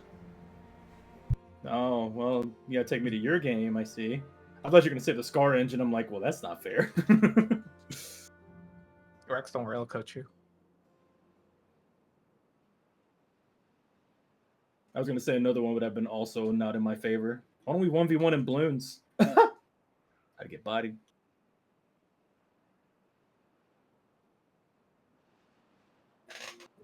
Okay, yeah. So I'll just finish the story. So I need to get it out of my system. You didn't get it out of your system. How many stories did you not get out of your system yet? This is the last one. You've been going for 30 minutes. It's skip that. It's a 30-minute rant. I told Oh, you hey, it was gonna be a Rajan. 30-minute. All right, go for it. Oh, No, hey, this- good boy. How dare. This is gonna be this is the fun one. This is the one that had me like scratching my hair out. So okay, I asked her, do you have the authenticator downloaded? Yes. Confident yes. Good shit. I love that. Try to set it up. She clicks on the link to link the authenticator to her account. Error. That's weird. Try it again. She just did it herself, but I have to guide her step by step in. And I know this is complicated.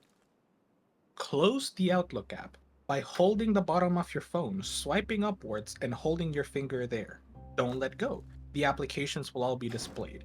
You see the Outlook app, swipe it upwards. That'll close it. Cool. Now, press on the bottom of the screen and swipe it up to return to the home screen. Now that you're back on the home screen, click on your Outlook application. Now that you're here, it's going to prompt you for the sign-in, correct? Yes. All right. Enter your email. Yes. Your work email. Enter your password. Yes, do not click on reset password, just enter your password. Your password is working fine. We just logged in last time. If this is a personal device, yes, it's a personal device, you can click remain signed in. There's no problem. Now you're gonna get a message to your message app, right? Yes, you can exit the Outlook app. So just swipe upwards from the bottom of the screen, tap your messages app, yes, and you're gonna see the code there. Remember that code. It's okay, don't worry. Write down the code if you need to. Okay? Okay, now go back to the Outlook app. You're gonna put the code in there. Yeah, if you forgot the code, you can look back at it again, don't worry. Cool, let's go back to the Outlook app, type in the code. Yep, you can look at it again, don't worry. It's okay, take your time. Okay, type in the SMS, cool. Now it's asking you to set up the authenticator, correct? All right. Read it out loud, press next. Read it out loud, press next. Read it out loud, tap that link. Error. Are you sure you have the authenticator app installed? Can you go ahead and open it? And I just overhear a coworker speak up, and she says, I kid you not, no, you have to install the authenticator app. So I speak, and I say, does she not have it downloaded? No. All right, no, I can guide you through installing it, don't worry. So what you're going to do is you're going to hold the bottom of your screen and you're going to swipe upwards, correct? Yes. Yeah, so swipe downwards to search on the screen. Yep, no, okay, so it's swipe left to search. Cool, don't worry about it. All right, you're going to type in your search bar, app space store. Open the App Store, cool. Now you're going to click on the bottom of your screen. You're going to see a little button that says search. Yes, click on search. And now you're going to search Microsoft Authenticator. Okay, cool. You see it? Can you describe what the icon looks like? No, it's not that one. It's going to be one that looks like a little blue lock. It has a small person highlighted in lighter blue in the middle, and it is specifically called the Microsoft Authenticator. And you tap on it, not to install, just tap on the icon. Does it say it's from the Microsoft Corporation? Yes. Okay, cool. So now click Get. Go ahead and install it the way you would any other app. Okay, cool. Let me know when it's done downloading. 5 minutes pass. And so at one point I pipe up, is it done downloading? Not yet? Okay. Another 5 minutes pass. So at this point I've been waiting for 10 minutes. Is it done downloading? Yes, it was done a couple minutes ago. Okay, cool. So let's go ahead and open the app. Can you open it? Yes. Okay, if it asks you to enable notifications, go ahead and do it. Okay, yep, it's asking me to sign into my account. Perfect. Nailed it. She can sign in directly here. Go ahead. I walk her through the steps of signing in again because she needed me to do it. She was getting confused and trying to reset the password for some reason. So I guided her step by step, including the SMS message again. Goes to the Authenticator app. Next, click on the link. Error. And I ask her again, did you install the Authenticator app? Yes. I overhear another coworker, this time a different one, pipe up on the background, and he goes, no, you have to install the Authenticator app. So I just ask him, hey, can you please help her? Yes. Can you install the Authenticator app? Already on it. All right, it's installed. Cool, perfect. Because she was saying that the Wi-Fi was bad. and it didn't download. So done in 1 second. Cool. Okay, can you open it? Yeah, it's asking me to allow notifications. Can I do it? Yes, perfect. He downloaded it because it asks that every time for the first time. If he's asking me, that means he downloaded it. Cool. And then the authenticator got stuck reloading forever. So I told him to restart the phone and to call us back if he had any more issues. So after 20 minutes of dealing with that, of actively having to explain to an old lady how to do everything step by step, and then waiting 10 minutes on the phone and listening to her talk to her coworkers on the phone about the coffee that she was drinking, he restarted the phone to call in, and then I immediately set myself to lunch for an hour. So I would not receive that call back if they called again.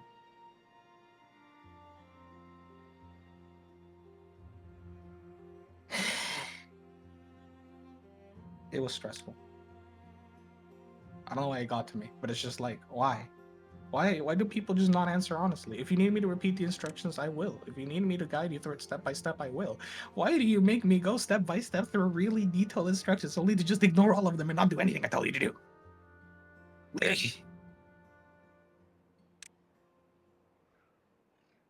Your suffering is my joy. Why do I work this job? Why do I do this? What's the point?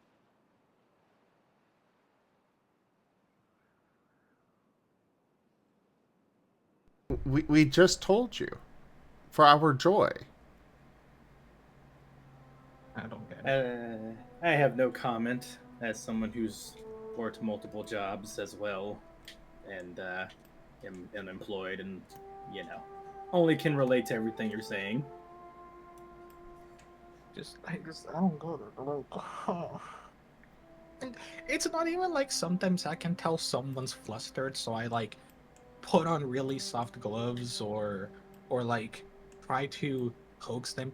She was just so assured and confident that I was like, at least I'm pretty sure she's following my steps. No. And I asked for confirmation multiple times because I could tell she's an older lady. And the thing that left me the most baffled about it all, I asked her for her employee ID, just a few digits, right? And she just straight up gave it to me immediately. I checked her account. She doesn't have an employee ID. I don't know what number she gave me. She just gave me a number. She was lucky I didn't need it either, because I would have told her, you don't have one. I'm not going to reset your authenticator. Because like if someone just straight up lies to me, why would I do that? So I did. She was lucky she didn't have to, because otherwise I would have started a whole kerfuffle, and I would have been like, all right, I need to talk to your supervisor first. But I don't know what she gave me. We looked it up. The number just doesn't exist, period, anywhere. It's not even someone else's employee ID or whatever. It's just, she just gave me a number. So either our system is wrong, and it doesn't, she has one, it's just not showing, or she just gave me a number. And if she just gave me a number, I'm impressed by her ability to lie, because I almost didn't double check it at how confident she sounded. But I'm too much of a paranoid fuck to not double check it. So, Sirio, the most common explanation there is laziness. I know working customer service, when I worked cable tech support for Comcast, we would have so many instances where the customer would lie because they just didn't want to actually go check the cables or something along those lines. And the only explanation is they're lazy. It's like, we're trying to help you, but they wanted to have they just didn't want to go behind their TV and check their cables. And so they would say they did, and it's still not working, and then I'd have to send out a tech because their cat knocked the cable loose. Like, they had to wait 3 days for their cable to work again because we had to send a tech out, when if they just got behind their TV, we could have been over and done with it in 2 minutes. Yeah, that sounds about right. Ours over were a little different when I used to work in my little retail store. people would lie for two different reasons. One, they legit did not know what they were talking about, but they didn't want to be wrong, apparently. And the big one is they were pretty much just not wanting to. They wanted to get a refund, but they weren't like, they would make up stuff, which most of 9 times out of 10, funny enough, like they were going to get the refund anyway. So lying about how broken the console was or this and that just slowed down the process. So, is what it is on that one. I think I hope I can find Gabby's work number so that I can just occasionally call in and troll Gabby. I mean, realistically, your problem is just gonna be that we don't really service outside people. We only service internal. Be right So back. if you call me and it's like, okay, if it's an external number and like you were able to find it, I'm just gonna ask you what your problem is. And if you don't have a problem, I'll just like send you away. I'll tell you to call from this number again. I've had people like call us in IT and they're like, someone stole my trash can. Okay. Call his number. And done. Call I can spoof 911. numbers. You can what, Reggie? I can spoof numbers. I mean, you can. It's just like, it's really obvious when it's not someone internal because they don't have a real problem. I've had people I've dealt with that just don't have real problems, and it's just really easy to tell them apart because you can tell that they're not a real problem. You just send them away. So, do you want to talk about Sammy? I'm not grilling you. You actually did fine, but I have a couple of recommendations for you if you're interested. Yeah, sure. I still am slightly thinking on what I'm going to spend the next bit XP, but it's probably going to be mostly skills. Just that preempts something.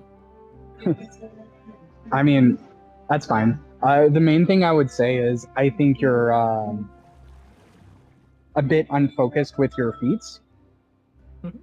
So you've got the Fire Affinity feat that gives the aura of healing, but you are a character that's very focused on range. All of your combat attacking abilities are put into Emit and Marksman, and your 2 main attacking abilities are ranged, which that doesn't make this aura useless, but it does make it less useful and very difficult to utilize to its fullest extent, not even to mention the fact that you don't have any healing moves yet. I mostly grabbed it so like if Kashal rolls big, it's a healing roll, I can add an extra die to it. So the thing about that is your range, because the aura ranges are not very big.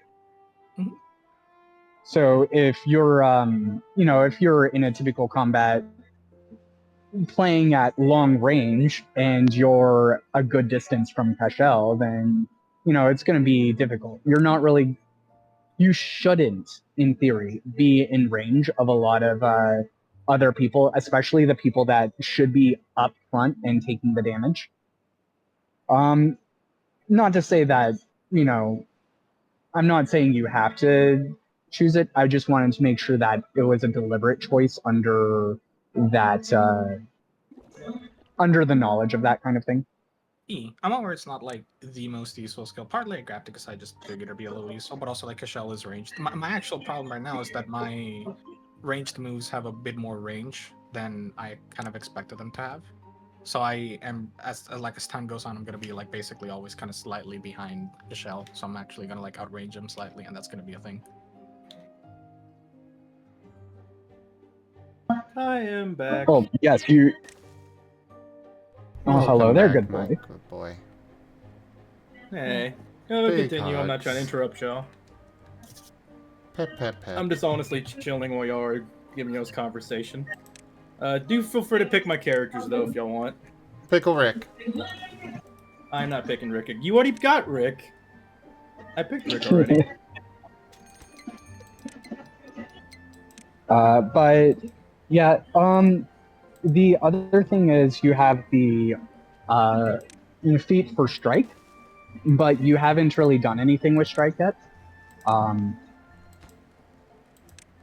My recommendation, if it's something you'd want to consider, if you wanted to bring a bit more synergy to Sammy's build, in the immediate term, you could, shuffle those feats around, put a little bit of XP into Strike to make it ranged, and then you would have very good attacking options there between doing a Strike and then your other move or other options.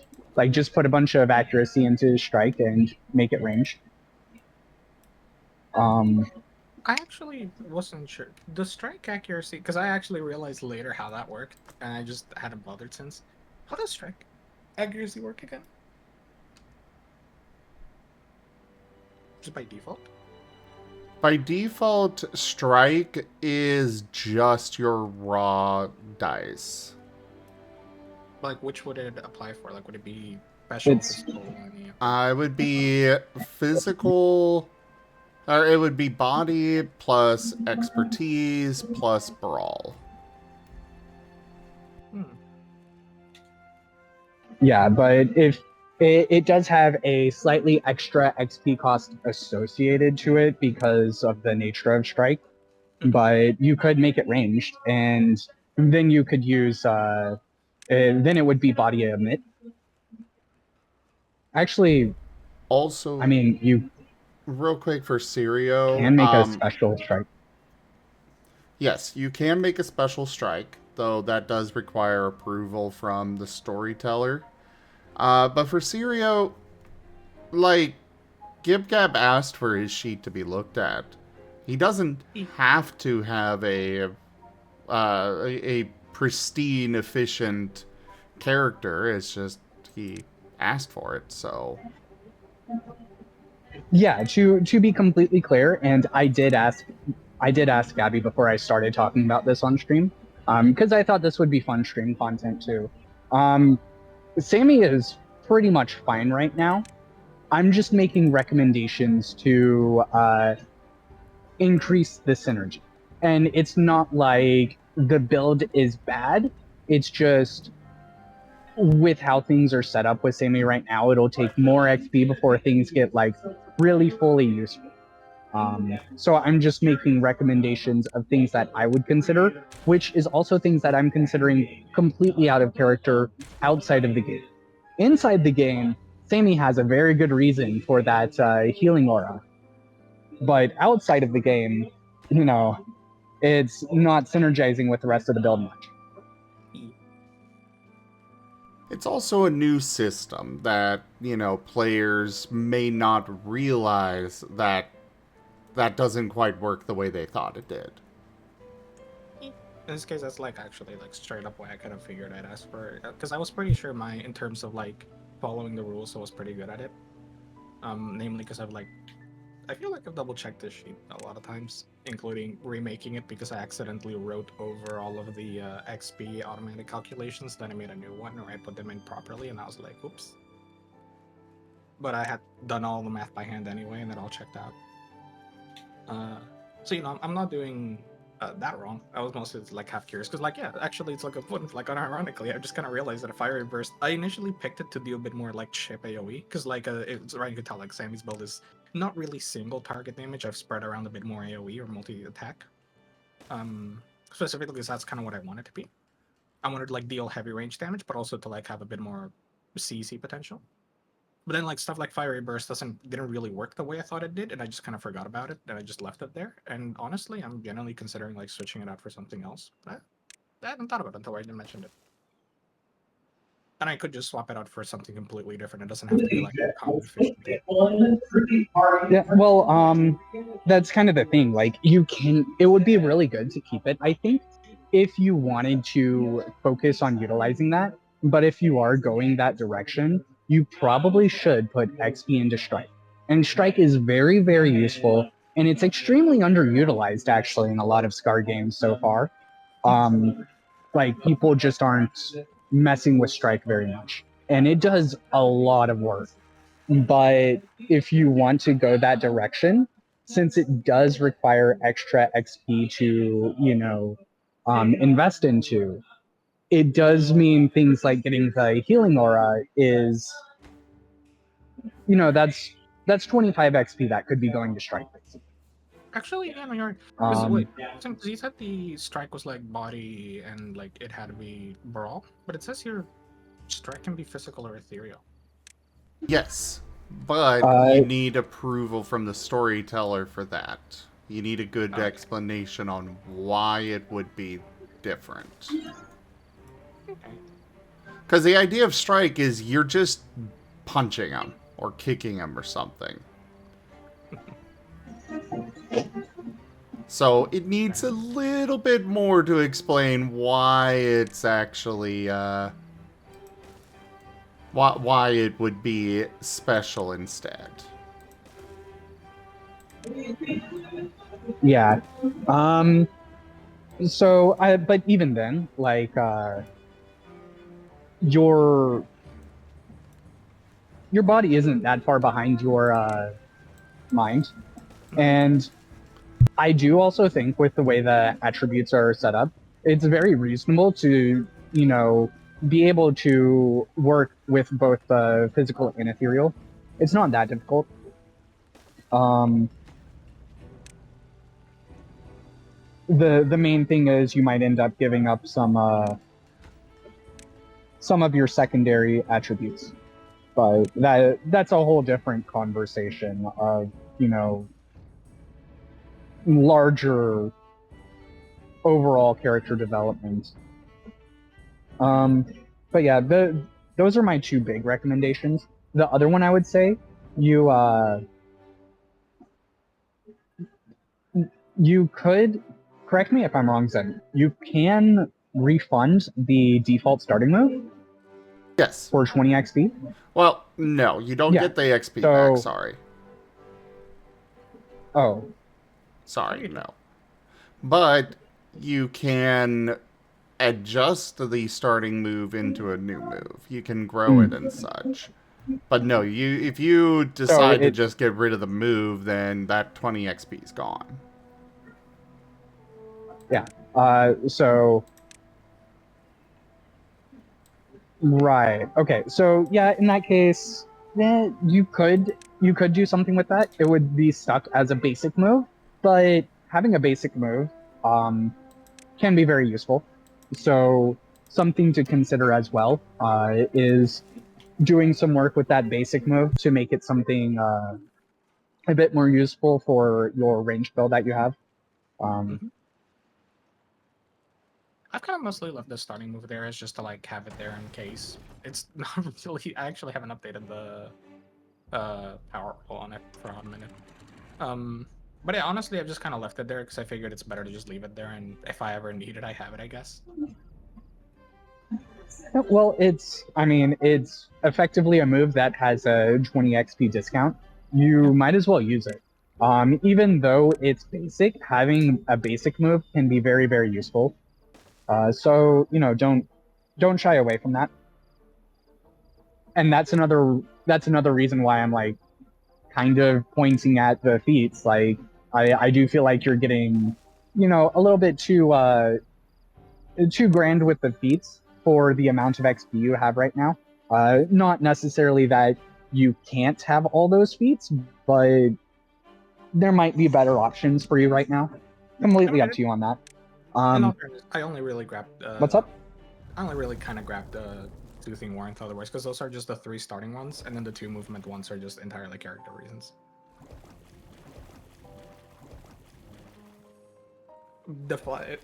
One of them is just me having forgotten to grab at the start. The other one is just me being silly with a redeem.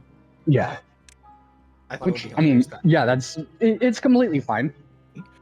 But Like, doing it for story stuff is, I'm never going to disagree with that. But I might like get rid of Fire. But I mean, Strike is nice, but yeah. I don't think we'll get much use out of it. Yeah, because like the jokes have been. It's funny and all that Sammy didn't start with flying despite being a bird. Meanwhile, Cashel. But realistically, like your fiery burst, you're not utilizing much. You just talked about your range being higher than you thought it would be because you've got the wind affinity feat, and that might not be necessary right now. There's Most characters should probably strongly consider one of the healthy feats at some point. Whether that's right now or later down the line is up to you. But there's a lot of room for possibility with those feats. I was planning to grab one of the healthy feats in some of these points. I'm honestly still just not sure how I'm gonna end up distributing the attributes, because I originally figured I'd probably keep at least 2 of the primary ones, mostly even.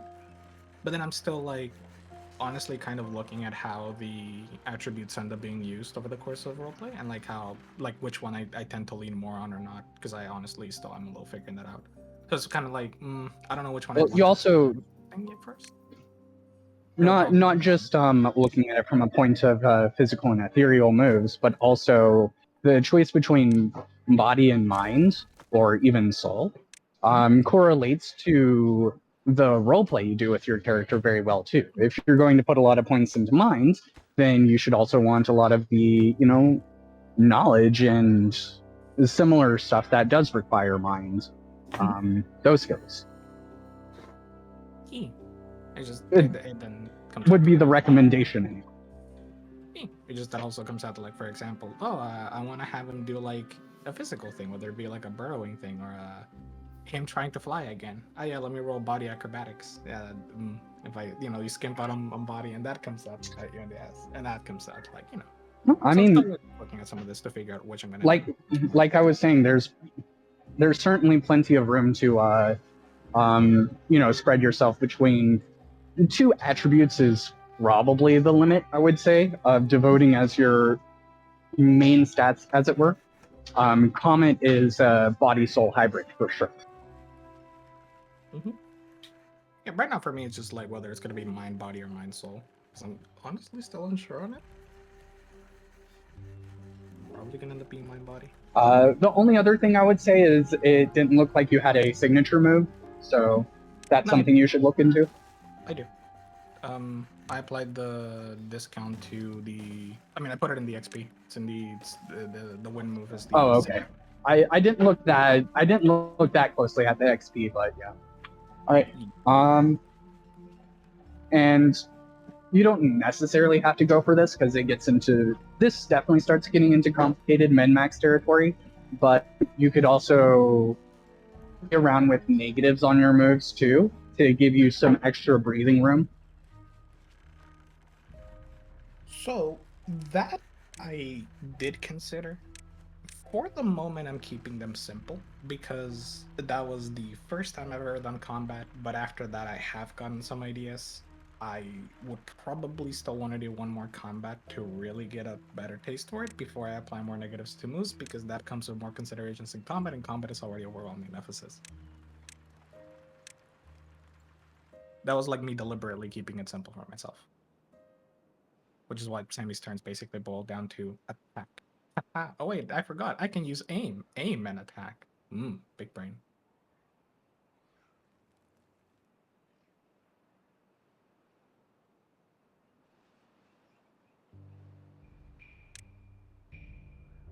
Yeah, where's the thing that I sent him a while back? I did look at the negatives. Like, that is like a thing I consider. And in fact, I made a character for the sake of experimenting with like more of the system, and I looked at the weapon list and I just went like, I want to achieve a specific result of this weapon. How do I gremlin hard enough to reach it? And I'll just send you like a screenshot of what that looks like. This is me gremlining around with the moves. Or like the enemy getting insulated question in like the order of effects. That was me, because I was like, what if I give an enemy a condition and then insulate them? I do that because they already have the condition, so I wouldn't mind. And that was me applying a negative to a move and experimenting around with it. But then, for Sammy, I wanted to keep it simple.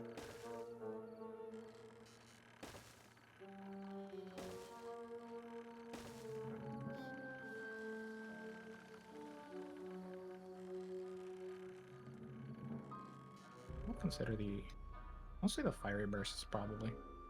That one I probably do want to look at. I'll keep Soothing Worm for now. If only to maybe sometimes give Kashal one more die. Maybe.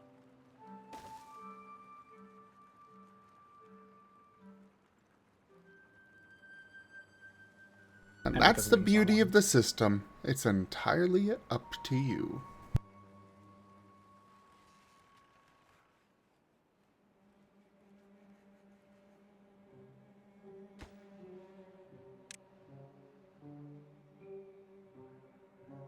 I should grab it. It's... Common sense would be so overpowered on Sammy.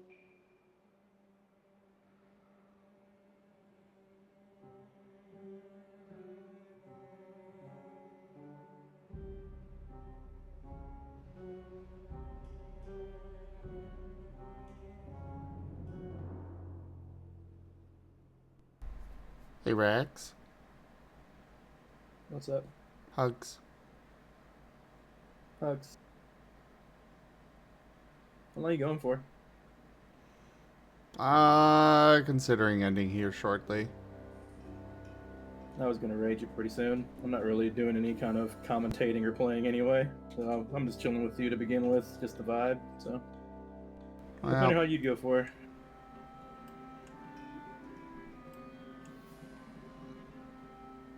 I'll probably end here then.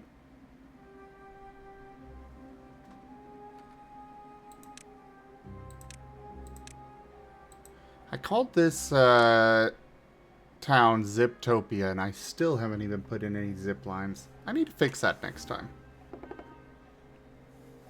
Do I even have the resources for that? Oh yeah, I do. Cool, we're setting up zip lines. Next time. You know it's like 12:32 a.m. Surican. And I would love to go to walks, but Zim's not really the take me out for walks type. Alright, I'll get the leash out. You gonna go outside with me? Sure. Short walk. Okay, I'll believe it when I see it. Sure. So yeah, thank you everybody for joining us on the stream today. That was Timberborn. Check out our website, zgfgaming.com. We've got links for our Discord, Telegram, Mastodon, Blue Sky, Patreon, and more.